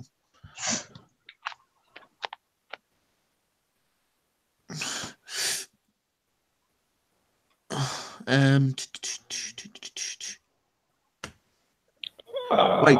So we have 3 new subscribers. We have 18 subscribers, and we've got 943 views in total, which is not bad. And if you add in the rest of the videos that I have on my other channel, that's over 1,000 views Nice. in under a year. So well done, lads. We're on that long road to monetization and being the new Jake Paulers. Ching ching. Team 10. Whoop, whoop. Next year, then we had Kalisto versus Ryback as the opening match. Kalisto doing the lucha thing. Isn't this one where Ryback saved Kalisto's life, though? Yeah, at least he did something right. Then you had Team Total Divas versus... Oh, I hate this Mania so much. I just realized what one it was. Yeah, Mania 31. Dogs. Oh, I watched this in the Kino in Cork. This is the first proper WrestleMania party I was ever at. I stood for the entire show. Which one's this again? Start to finish. 32. So 2 years ago? I stood for the entire show from start to finish. Pre-show and main show. I was fucked by the end of it. My legs were in pain for about a day or so afterwards. Because you know why? No table lookings there. Something you can get if you subscribe to Low Blows Network. Dan, you can kiss Nash's arse and maybe he'll give you a job over there. There's a perfect opportunity to plug something. It was. Hello. It was. Beg to differ, although I actually don't know if 2P Productions have seats. Maybe they do. Maybe they don't. I'm just going to move on. Team Total Divas versus Team Bad and Blonde. What? Bad and Blonde, yeah, because... Oh, yeah, this was like Lana's debut, wasn't it? Yep. And she lost. WrestleMania 32. Yep. Wait, are we And then after that you had the Then after that you had the Usos versus the Dudley Boys. This is still pre-show, then it has to be, yeah? Yeah. No, you have the main show, which was another very feel-good moment, which was Zack Ryder winning the IC belt that no one in the right mind... What the fuck is going on with your microphone? Yeah, Aaron, your microphone's gone to full. What happened? Is it good? No, you sound like a robot. Oh, no. Is it good now? Nope. No. You're How about now? No.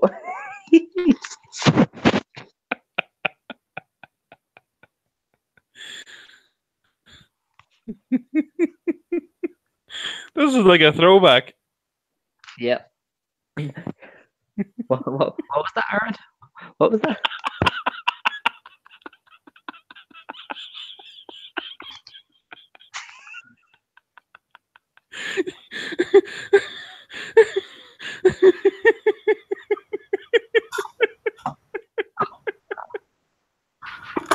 It's not that funny, like. The fact that you're saying it's not funny makes it funnier. Right. Do you know what? Go. I have to admit something. I never watched WrestleMania 32. I've never seen it. I can't even remember it, really. That was one with Reigns and Triple H. The 100,000 seater. 1 second there. Does this sound okay now? No. It's even worse.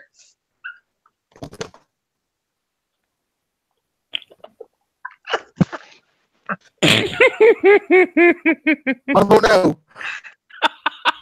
No,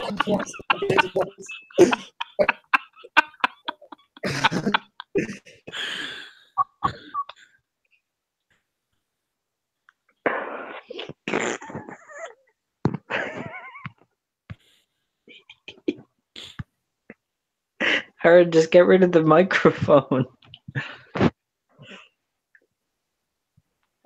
Yeah, so I never watched WrestleMania 32. I don't think I was actually watching wrestling at the time, and anyway. So I can't remember the build. I could barely remember WrestleMania 32. I'm only just kind of remember it from the bits that Aaron was telling us. Yeah. Now, next after that, you had the match that everyone wanted at a Mania. At least if you knew who Chris Jericho's history and AJ Styles' history in the wrestling business. And it was shite. Yeah. Yeah. By all accounts, it was terrible. Terrible.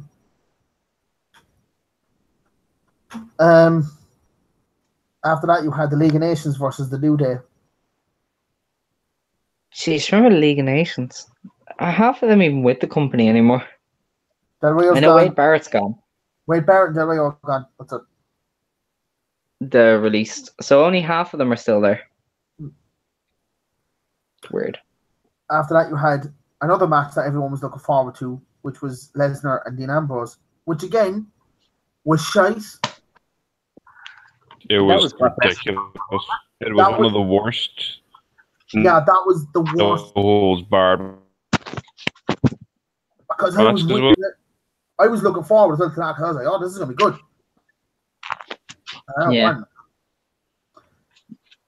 No. Like in the interviews with Steve Austin, I remember Dean Ambrose being like, I actually wanted to do shit, but Brock was like, nah, don't give a fuck. So that was one of the few things that said in that interview.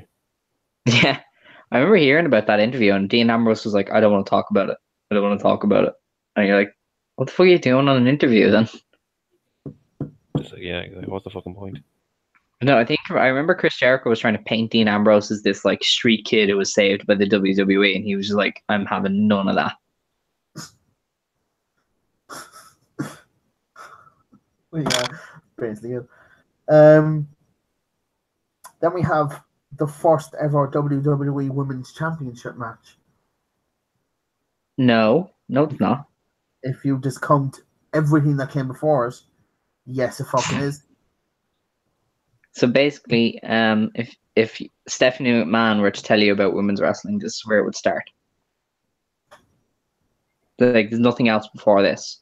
She did it all. She made the belt out of her bare hands. She made women. She made women. Molded from the tears of divas. Yeah.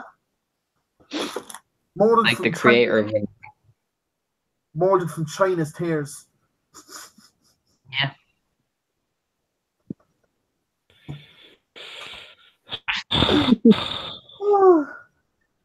It's Charlotte when that away. Up next then after that was Taker versus Shane McMahon. Which had the stipulation. That was built around Shane McMahon jumping off of the Hell in a Cell. Yeah. Or he got fucked off it, didn't he? No, he threw himself off it, didn't he? It was an elbow drop, wasn't it? No, didn't the Undertaker like grab him for a choke slam, but didn't choke slam him, just kind of shoved him. Oh yeah.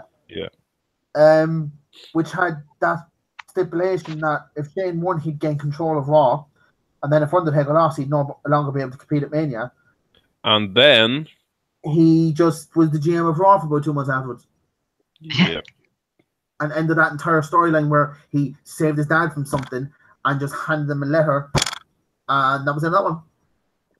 Yep, that's WWE storytelling for you kids. Yep.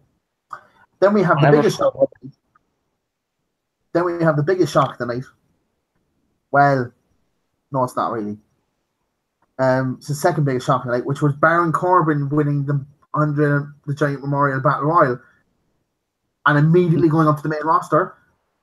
And everyone inside the room at that night went, "What?"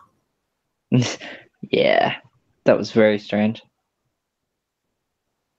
And then after that, we had the greatest match in the history of the company. Arguably in the history of professional sports. Which was Rock defeated Eric Rowan in 6 seconds. So Eric Rowan can say Rock at WrestleMania. Co-main evented. Co-main evented. Yeah. Co-main evented, yeah. Somewhere in the background you could hear Corporate King going. He's proud that we at least remembered Eric Rowan had a WrestleMania match. Yeah, I suppose he is. Then after that, you had the main event, which ended at 5 o'clock in the fucking morning. Which was right Triple H. Triple H decided now was the time to have a long, drawn-out epic with Roman Reigns. Epic being very loose there. Very loose. Then we have the most recent one, which was 33. Yeah, which wasn't all that bad. No, it wasn't. First, I was at work as well when this started, so I watched the pre-show as I was cleaning up the kitchen that I was working in at the time. He had never defeating Austin Aries for the Cruiserweight belt, which basically meant Austin Aries was dead and left the company about 2 months later. Yeah. What the fuck?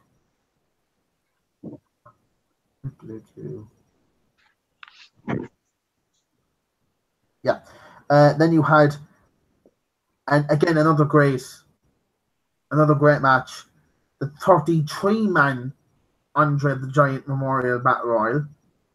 You already did this. Oh no, that was no. No, this is the second match, which was won by Mojo Rawley. Remember when he won something? Yeah.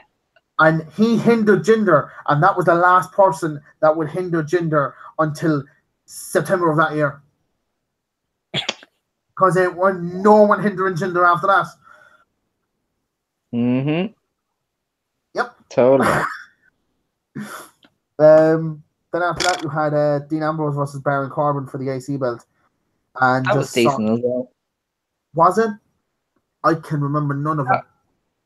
I think that was that the opener, or was that that was the last pre-show match maybe?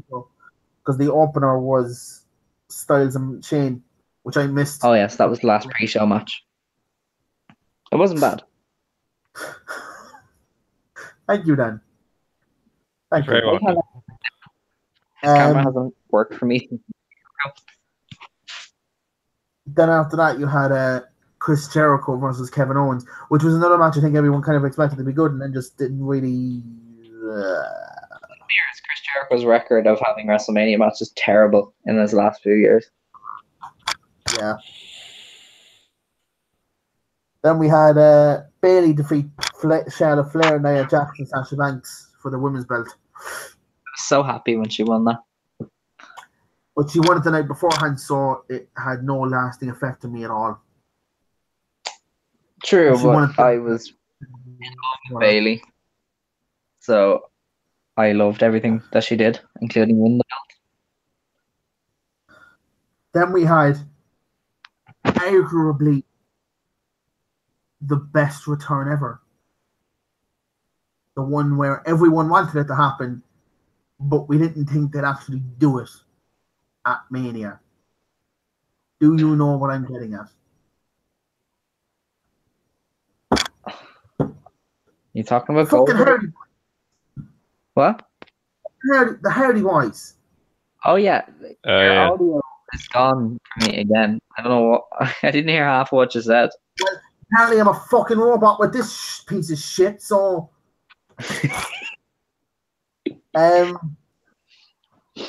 Yeah, so yeah, they yeah, brought back the Hardy Boys, but it was the wrong version. was we haven't gotten the broken gimmick yet, so let's do sort of the broken gimmick with Matt Hardy, but not really. Yeah, we're gonna do nostalgia. Yeah. Defeated Cesaro and Sheamus, Redacted and Big Cass and Luke Gallows. I'm gonna say Redacted for Enzo because, dude, He's you have fucking Jesus Christ. Up after that was John Cena and Nikki Bella versus The Miz and Maurice. The build for that, though. Oh, the build for that was great, wasn't it? That was so good. Then there was the non-sanctioned sanctioned match that had special entrances and a ref between Seth Rollins and Triple H, where I'm just wondering. See, all of the unsanctioned matches in history, have they all involved Triple H? no, Probably. the best one was Michaels and Jericho. Oh, that was unsanctioned as well. Yeah, I was unsanctioned as well. So basically, the unsanctioned matches involve Triple H or Triple H buddies. Usually, yeah. So that have to be sanctioned. This was right. This has heralded some one of the dumbest things in wrestling at the moment, which is Seth Rollins barely got into this match because of his knee. Mm-hmm. Seth Rollins has then wrestled the night after, no problems with his fucking knee, and has built a moveset for the last year around his fucked up knee and proceeds to sell his fucked up knee. Giving it it's so fucking stupid. I know we're not supposed to apply logic to most of this, but Jesus Christ.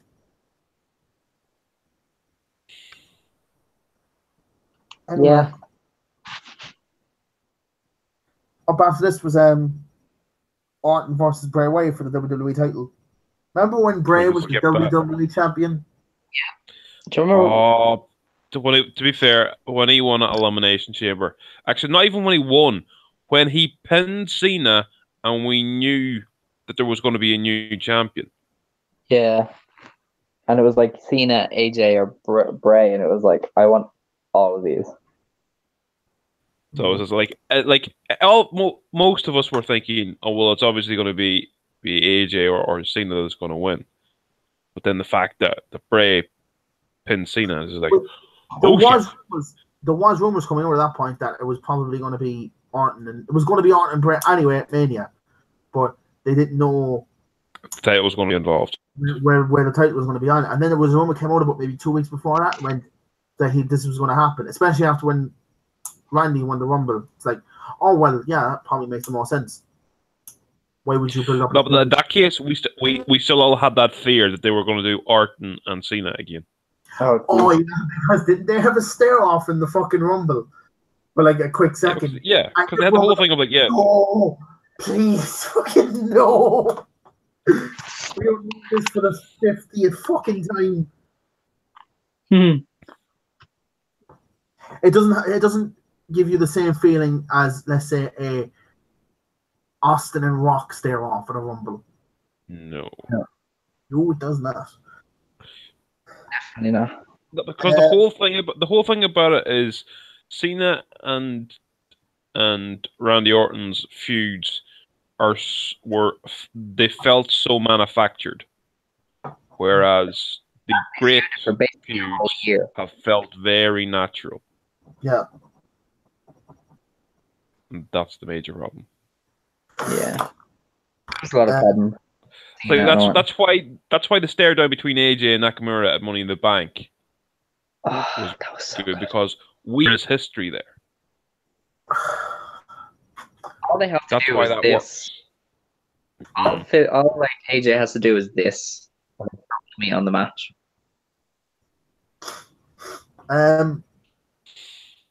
After this was Lesnar versus Goldberg, which was Very good. It was 4 minutes and 45 seconds of fucking carnage, and it was great. When I was in the pub watching this, no one was looking at it. There was 100 people in the pub. The moment Goldberg music hit, everyone turned around, sat down, and watched the fucking match. Yeah. That's when I went, that's the reason he's fucking here.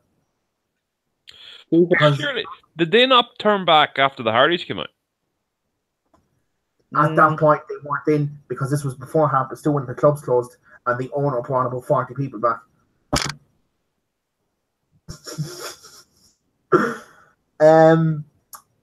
Yeah, that was great. Then after this was the SmackDown Women's Championship, when Naomi. Oh yeah, Naomi. Becky, Bella, Mickey James, and Natalia, and then we have. Then we have the main event. What was the main event? Roman Reigns. The Big Dog versus The Undertaker. Which spawned the best promo of Roman Reigns' career, where he's standing there, where the fans ate him up of him standing there for fucking 10 minutes. They wanted his blood. They wanted his blood. People still think, I swear to God, I saw this in another forum, right? Where someone said they were at that Raw after that Mania and said, oh, they couldn't talk because we were being so loud and we weren't leaving him speak and he was shitting in the middle of the ring. He was dead-faced for 10 minutes. He let you all blow your voices out, said, this is my yard. Now, 5 words. To be fair, that is the loudest reaction he has ever gotten in his career. Probably. Yeah. Maybe apart from being booed at the end of the other WrestleMania. But at least, it's borderline retarded to think that he's only in this position. I mean, he was afraid to speak for one, and that this wasn't planned. Yeah. How could you not think this is not planned? Like, it's just like, God, you fucking internet mark sometimes. Seriously. Yeah. They're not they're special grade. This is leading me into my next story, which is in all of these matches, in all the manias that I've just gone through, did Dolph Ziggler have a singles match in any of them? Was Dolph Ziggler even on the card? He was on a couple. He was on a couple of them, but it was all tag team matches or battle royals. Yeah, well, that's your WWE mid carder. Oh boy, he's never had a singles match at WrestleMania ever. So, they don't trust him at all. No, they do, because his fucking next feud is with Shane McMahon. With Shane McMahon, yes. Killing any hope ever of Daniel Bryan performing in a WWE ring. Yeah, that just kills it. Then. Okay, I haven't watched SmackDown in a couple of weeks. Where the fuck is this feud coming from? This is going to start. Yeah, this is going to start on Tuesday. Why are they giving Shane McMahon a WrestleMania match again? I don't want to see Shane McMahon wrestle. For the casuals. Hang on a second. We're having Shane on the card. We're having Stephanie on the card. This is like WrestleMania 20 all over again. Oh, God. It's for the casuals. The casuals. The casuals. The casuals. Really? The casuals need their match to watch. This will be their match to watch. Are you sure, though? I'm very sure about that. Yeah, because they can go and say that. Oh, wait. Yeah, Kurt Angle's wrestling at WrestleMania. Joe, I also heard he's wrestling that.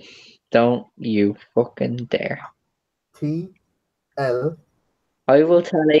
She will ban you from this pod. That Twitter page you followed on Twitter through the podcast Twitter page is fucking hilarious.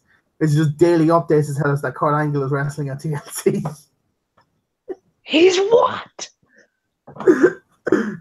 So because we mentioned that on the podcast, so because if we're going to post it into the forum later on, will we get banned? Probably. Unless the people of you go through it and go, hang on a second, there's a mention. Amy, they mentioned it. Yes. I'm not going to. I'm actually going to say this. I'm going to message you privately because I have an idea for something. And I will take all the heat for it. I'm very worried about what you are planning here. It's going to be funny. I promise. It'll be funny. Okay. Hang on a second. We could have went live on our Facebook page this time, but like. Yeah. No, because apparently when I'm going to do it in the forum. No, but like we could have done it on our own page. No, I tried to do that last time, but when I had it all set up, it crippled the laptop. So we'll just stick to. You probably need to run it through something else, I'd say. Or get a better laptop, but like that. Yeah, see how that worked out last time.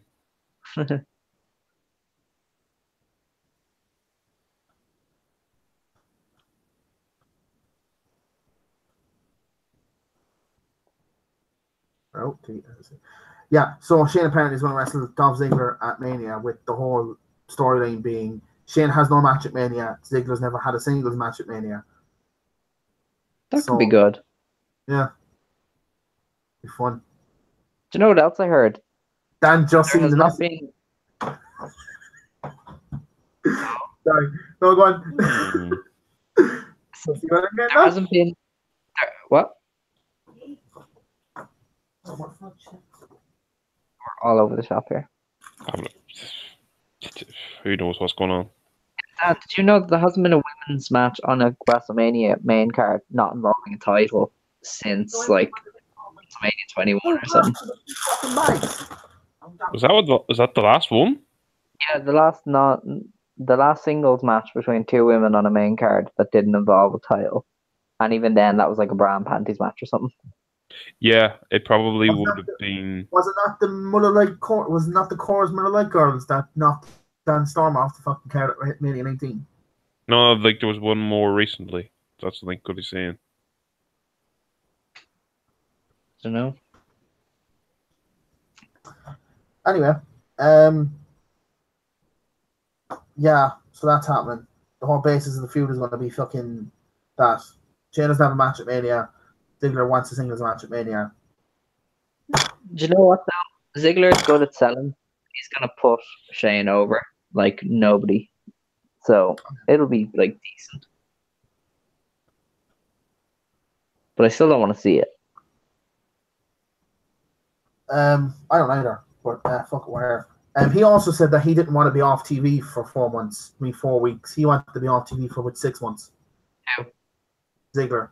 He said that was the intention of everything he did with that belt, was that he was going to be off TV for a while. That was why he wanted. And they basically forced him to come back and do the match at fucking Rumble. Fastlane? Mm-hmm. Oh, Rumble. They never found anybody else for the Rumble. Like, bring back James Ellsworth or something to fill a slot. Just do something.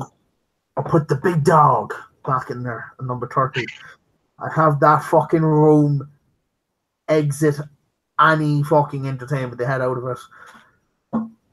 The big dog. The big dog was in the Royal Rumble. He almost won it. Remember? Was he? Oh, he was. What? Oh yeah, he was. The final two. I forgot most of the Rumble this year. Right. The news. So, if Daniel Bryan isn't wrestling at Mania, that means he's probably not going to wrestle in the WWE again. Where do you think he will wrestle? When is his contract run out? September, isn't it? To be honest. If it runs out in September, there's a fair shout that he could be on the All-In show. Nah. He'd have that non-compete clause, wouldn't he? That's not. I don't think that. Not. He's not competing, so I don't think that counts. He could. Do you know what he could do though? Do you know what would be fucking great? Him not wrestling on the All In show, but announcing his wrestling return at the All In show, and say that he's faced in fucking Rhodes or Omega at the next Wrestle Kingdom. Do you know what the thing is though? If he goes to New Japan, he's gonna be a junior. No, he fucking won't.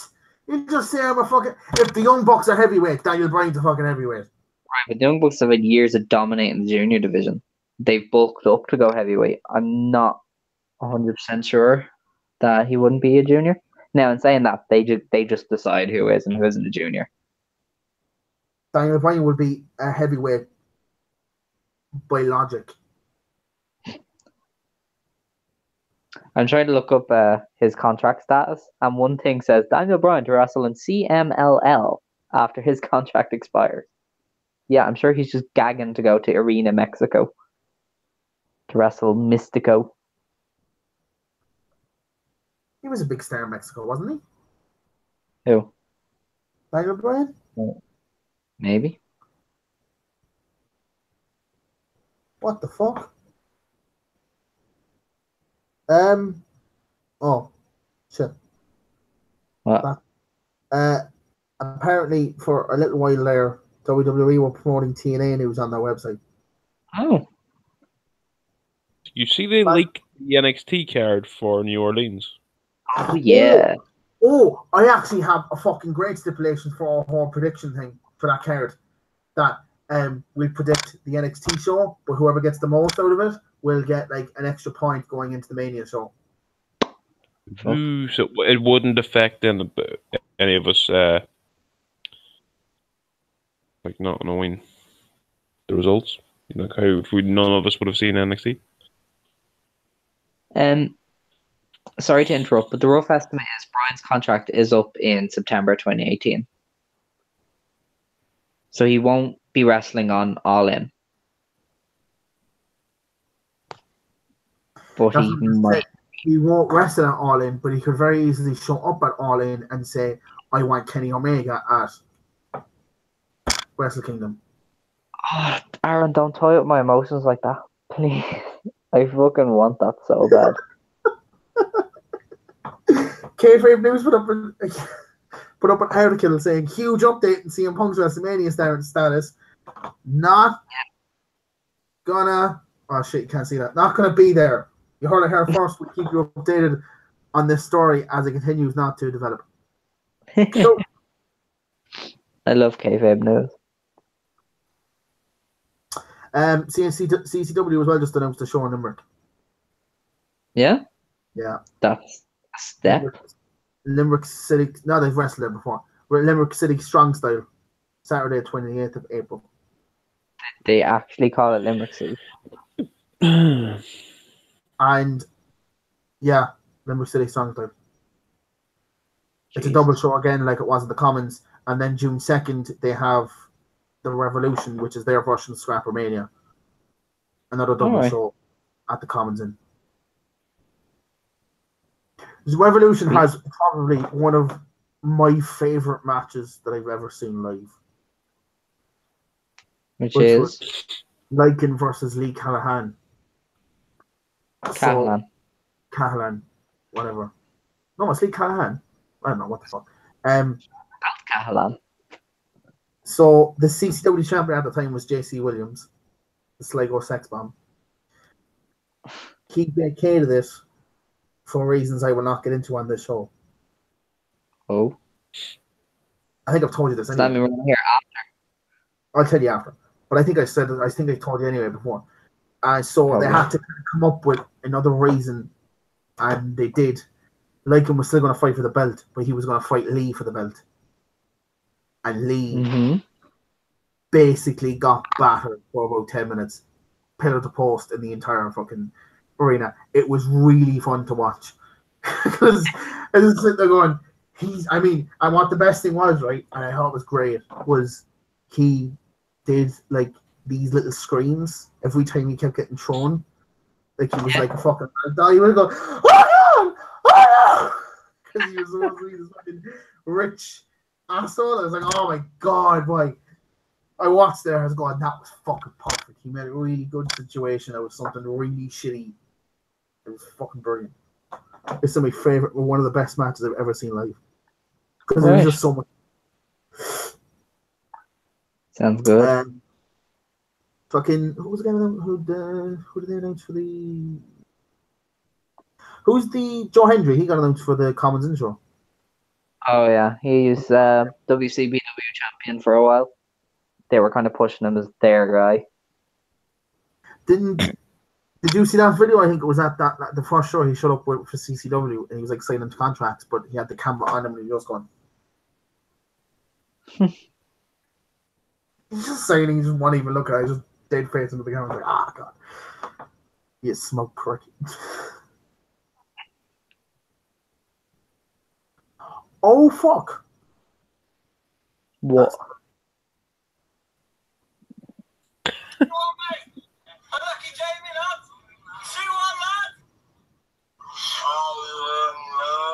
Oh, fuck. Jamie Carragher got... So two Manchester United fans started driving next to Jamie Carragher on a fucking... I'm assuming a dual carriageway or something. And they kept going, 2-1, and he spat at them. One of the people being his 14-year-old daughter in the car. What? Yeah. Someone's in trouble. Yeah, Jamie Carragher won't have a job to go back to. He's since apologized. You fucking already apologized.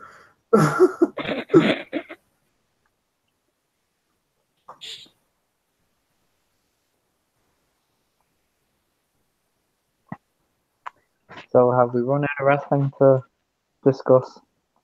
No, I'll see there nowhere else. There's one thing I was waiting to get a chance to mention. I forgot about. What the hell is the story with this Super Rumble they're going to have out in Saudi Arabia, is it? I think that reminds me of something else. Dan, it's called the Greatest Royal Rumble. I think I honestly Super Rumble sounds cool. Greatest Royal Rumble. I think that's just a fucking marketing ploy thing just for over there. They won't televise or anything. Super. No shit. They're like that's probably paid up front to run that event, I'd say. Oh yeah. I don't even think they're paying for it. They said the Saudi family went, can we just have it over here with pay? Yeah. What, $40 million to fucking run a fucking wrestling show down the road. Because apparently, well, it's not apparently, right? So, did you hear the news about that massive show that apparently is going to be run in Australia? Yeah. They have some people. Something that I read, I don't know if it was Dave Meltzer, and I don't want to say it was Dave Meltzer. Someone said that the reason they haven't announced Mania for next year, which they would have done by now, which they usually do by now, is because they're going to do one over there. And that's the reason they're holding it off. I don't know, because at this point they should have announced it by now. Yeah, but they're never running Mania outside the US. Or Canada. Like North America. Anywhere outside of that is no-go. No. Fucking Rich Swan's wife came out and said that basically, again, everything is my fault. Can you stop abusing my husband? He basically retired from wrestling because of you dickheads. Yeah, he did. He put out that tweet, didn't he? After this latest batch of bookings, I'm retiring, and it's like, dude, you're like 27. And he's also apparently cancelled all those bookings now, so he's just done. Here, guys, look, it's all right. He can't handle it anymore. You know, he's retiring. To be fair, when I read the report of what happened, I don't want to say it didn't seem as bad, but reading the report and seeing what he was charged for are two very different things. It just seemed like a lover's spat that got a little bit out of hand. Yeah. And I don't think he deserves to have his career destroyed because of that. Like, I mean, if you're going to be a WWE fan and cheer Stone Cold when he comes back after doing that, you have to let Rich Swann get a second chance as well. But has Rich Swann completely saved an entire company, heralded the greatest era in professional wrestling? I mean, no, if you're going to give one wrestler a second chance, you have to give the other one a second chance. It's oranges and apples. Yeah, but still, I think he deserves a second chance. Even though I wouldn't want to watch him, but at the same time, I wouldn't deny him a booking. Like, yeah, it's not like a fucking who's that fucking prick? Elegant, and who's the other fella? Ram. Yeah, that prick. Austin Aries showed up at Ring of Honor with all the belts. Yeah. Austin 4 belts. Austin, was it Austin Mr. 4 Belts Aries? Is that what he's calling himself? Probably. He is collecting gold. It's mad. The collector. And everyone just assumed that he was going to go there to challenge for the world title, but he said he has won that. He's won every belt in that company except for the TV title. He wants the TV title. And that's held by Kenny King, so that'll be a good X Division style match. Yep. I remember everybody, all these misinformed people going, "Oh, TNA and Ring of Honor are working together." It's like, he's not contracted to TNA. They're not working together. That is wrong. Because the new owners of TNA want to work with Ring of Honor. This was their bargaining chip to say, This is interesting because if TNA currently has a little deal with Lucha Underground, and if they partner up with Ring of Honor, then I suppose then they can work that into working with New Japan then as well. And they do, but as far as I was aware, it's not the signs of a relationship. It's just Austin Aries has a contract, and he took that date himself. He let them know. At the end of the day, he is somewhat contracted to TNA because they wouldn't have given him his their world title, and also the fact that they definitely had to okay it. They had to okay it. They had to say it's not this partnership people are making it out to be. It's just they let a guy who's kind of contracted to them work. But PWI Insider has said that Impact officials are actually happy that Aries made an appearance on the show because they are hoping that could be the start of a relationship between the two companies. Oh yeah, because they've been saying that about New Japan for ages because Don Callis is a link. So why not? Like, yeah, but they kind of fucked up that a couple of years ago after, destroying Okada. To be fair, Okada speaks very highly of his time in TNA because it taught him that wrestling ability isn't all you need. So he learned that he'd need to create a character to get over. Right. He's always spoken highly of his time in TNA. He's probably one of the few people that have done that. Maybe. Was in TNA for Hmm? Yeah, when he was the IWGP champion. Actually, Lucha Underground can fuck off forever because so their crowds sign a contract, say they won't spoil it. Like, they won't openly say they went to it and give out the spoilers, right? So someone from the show told a reporter from, I think it was PWI, I'm not completely sure, gave him the results basically. He reported on it, and then Lucha Underground handed them a fucking cease and desist order to take it down, citing the fact that it was against the law, to which he came back and went, it wasn't his fuck. It literally is protecting them to free speech. Oh. I'm allowed to do whatever the fuck I want because I didn't say anything. And even at that, it's free speech. So I can say it if I want. I'm a journalist. I'm protected under a ton of fucking different fucking laws. And apparently they're going to press ahead with it and they might sue him. Whoa. Mm-hmm. So it's like that's their big thing though. They cannot stand spoilers. Away from that, they cannot stand spoilers, but I haven't liked that company ever since they did what they did to Pentagon Jr. What did they do to Pentagon Jr.? Every single time he tried to go out with a new name, they trademarked that name almost immediately. Oh no, that's not them, that's AAA. still, it's still Lucha Underground. It's still it's still all under the same fucking thing. It's still a scummy thing to do, though. No, Lucha Underground is kind of different. Although I am just looking at the spoilers now, and I'm very interested in some of this. Did Jack Swagger debut? Oh Jesus, no. He's signed to him. You do know that, yeah? Chelsea Green, Laurel Van Ness showing up. Oh yeah, she's done very well for herself after fucking Tough Impact. Enough. Yeah, no, Tough Enough. Tough Enough. Oh, yeah. Yeah, to be fair, like, she's talented. Did you see the match she had with herself? She was Chelsea Green versus Laurel Van Ness. That actually happened. I'm not going to answer that. Or is happening. Hold on.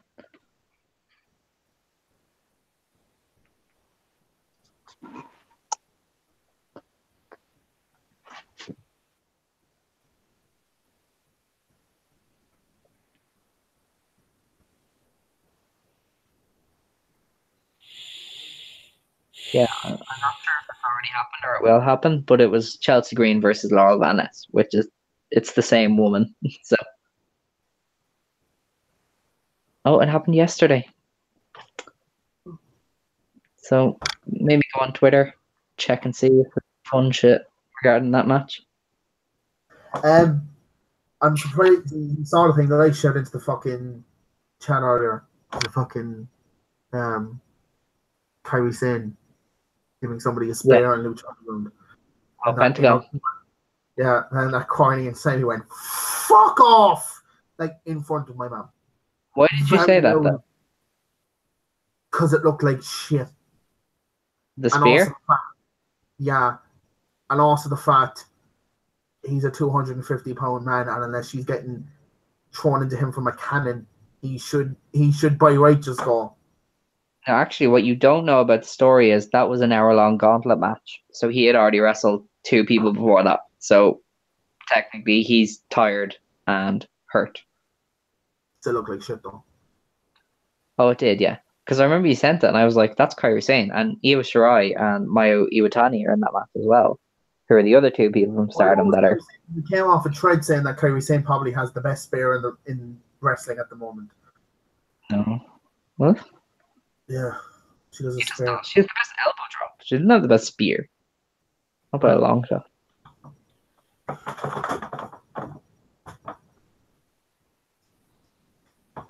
Amy's favorite wrestler's coming back in 6 to 8 weeks. Yeah. Who? Oh, what happened to Seth Rollins? No, Jason Jordan. Ah. Wait. Jokes. Yeah, apparently according to Angle, he'll be back in 6 to 8 weeks. Oh. Interesting. Could it be 68 weeks instead, please? What is this hatred with? I don't get it. Jason? I like him. I think he's fucking great.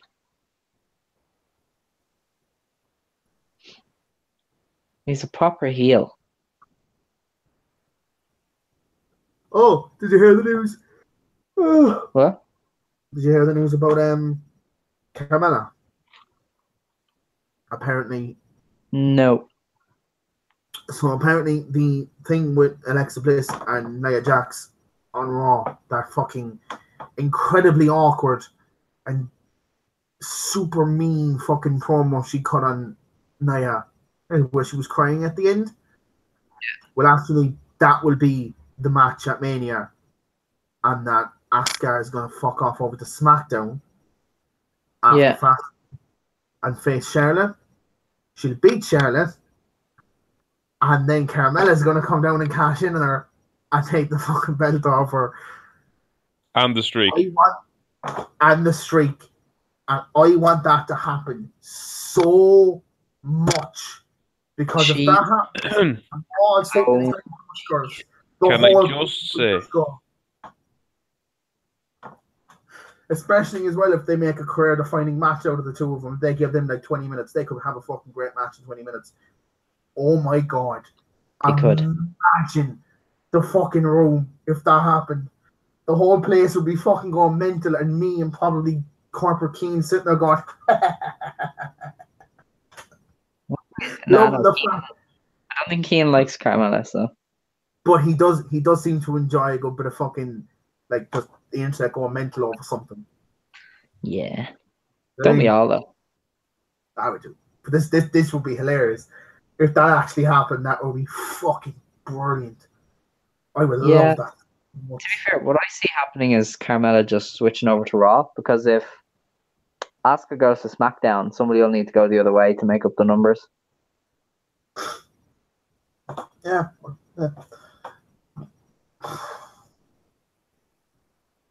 Because, I mean, it makes the most sense as well. Charlotte Flair has no one to face at Mania. Yeah, especially, well, you know, if she's still champion, which I'm 90% sure she will be, but, you know. Yeah, I don't Or know. Ruby will manage.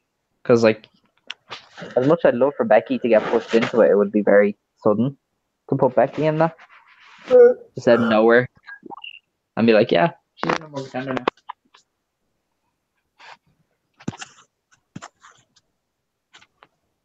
Like, that Fastlane card as well tonight isn't that bad. It's one of those where you go in with no expectations, and then when it's decent, you're like, that wasn't bad. Yeah. I mean, the title match is going to be a clusterfuck, but it could be fun. You have Orton versus Bobby, which could be great. The New Day versus the Usos. I know it's been beaten like a dead horse, but the New Day versus the Usos has never been bad, so I doubt this one's going to be fantastic. Yeah. Ruby Riott versus Flair. Say again? It'll get time as well, because it's a very small card. So every match is going to get time. You have Nakamura versus Rusev, which I suppose might be fun. And then you know what I'm afraid of match, though? And I said this earlier. If Nakamura squashes Rusev, the crowd could start turning on him. No, they won't. They love Rusev. And if they see Nakamura getting pushed over him, they'll be like, well, we don't actually like Nakamura. We won't. You're telling me that they'll get pissed off at the fact that the challenger for the WWE Championship, who's probably going to win anyway, and like that's just stupid to say. You're admitting it, fans. Yeah, but that just won't happen. But like they do. Yeah, I have met the internet wrestling fans, and one of them that used to be in the group, who shall remain nameless, like, was one of those people that like thinks that oh god, I'm trying to fucking get my words here, but they won't go over my mouth. You're butchering absolutely this. I'm just gonna stop.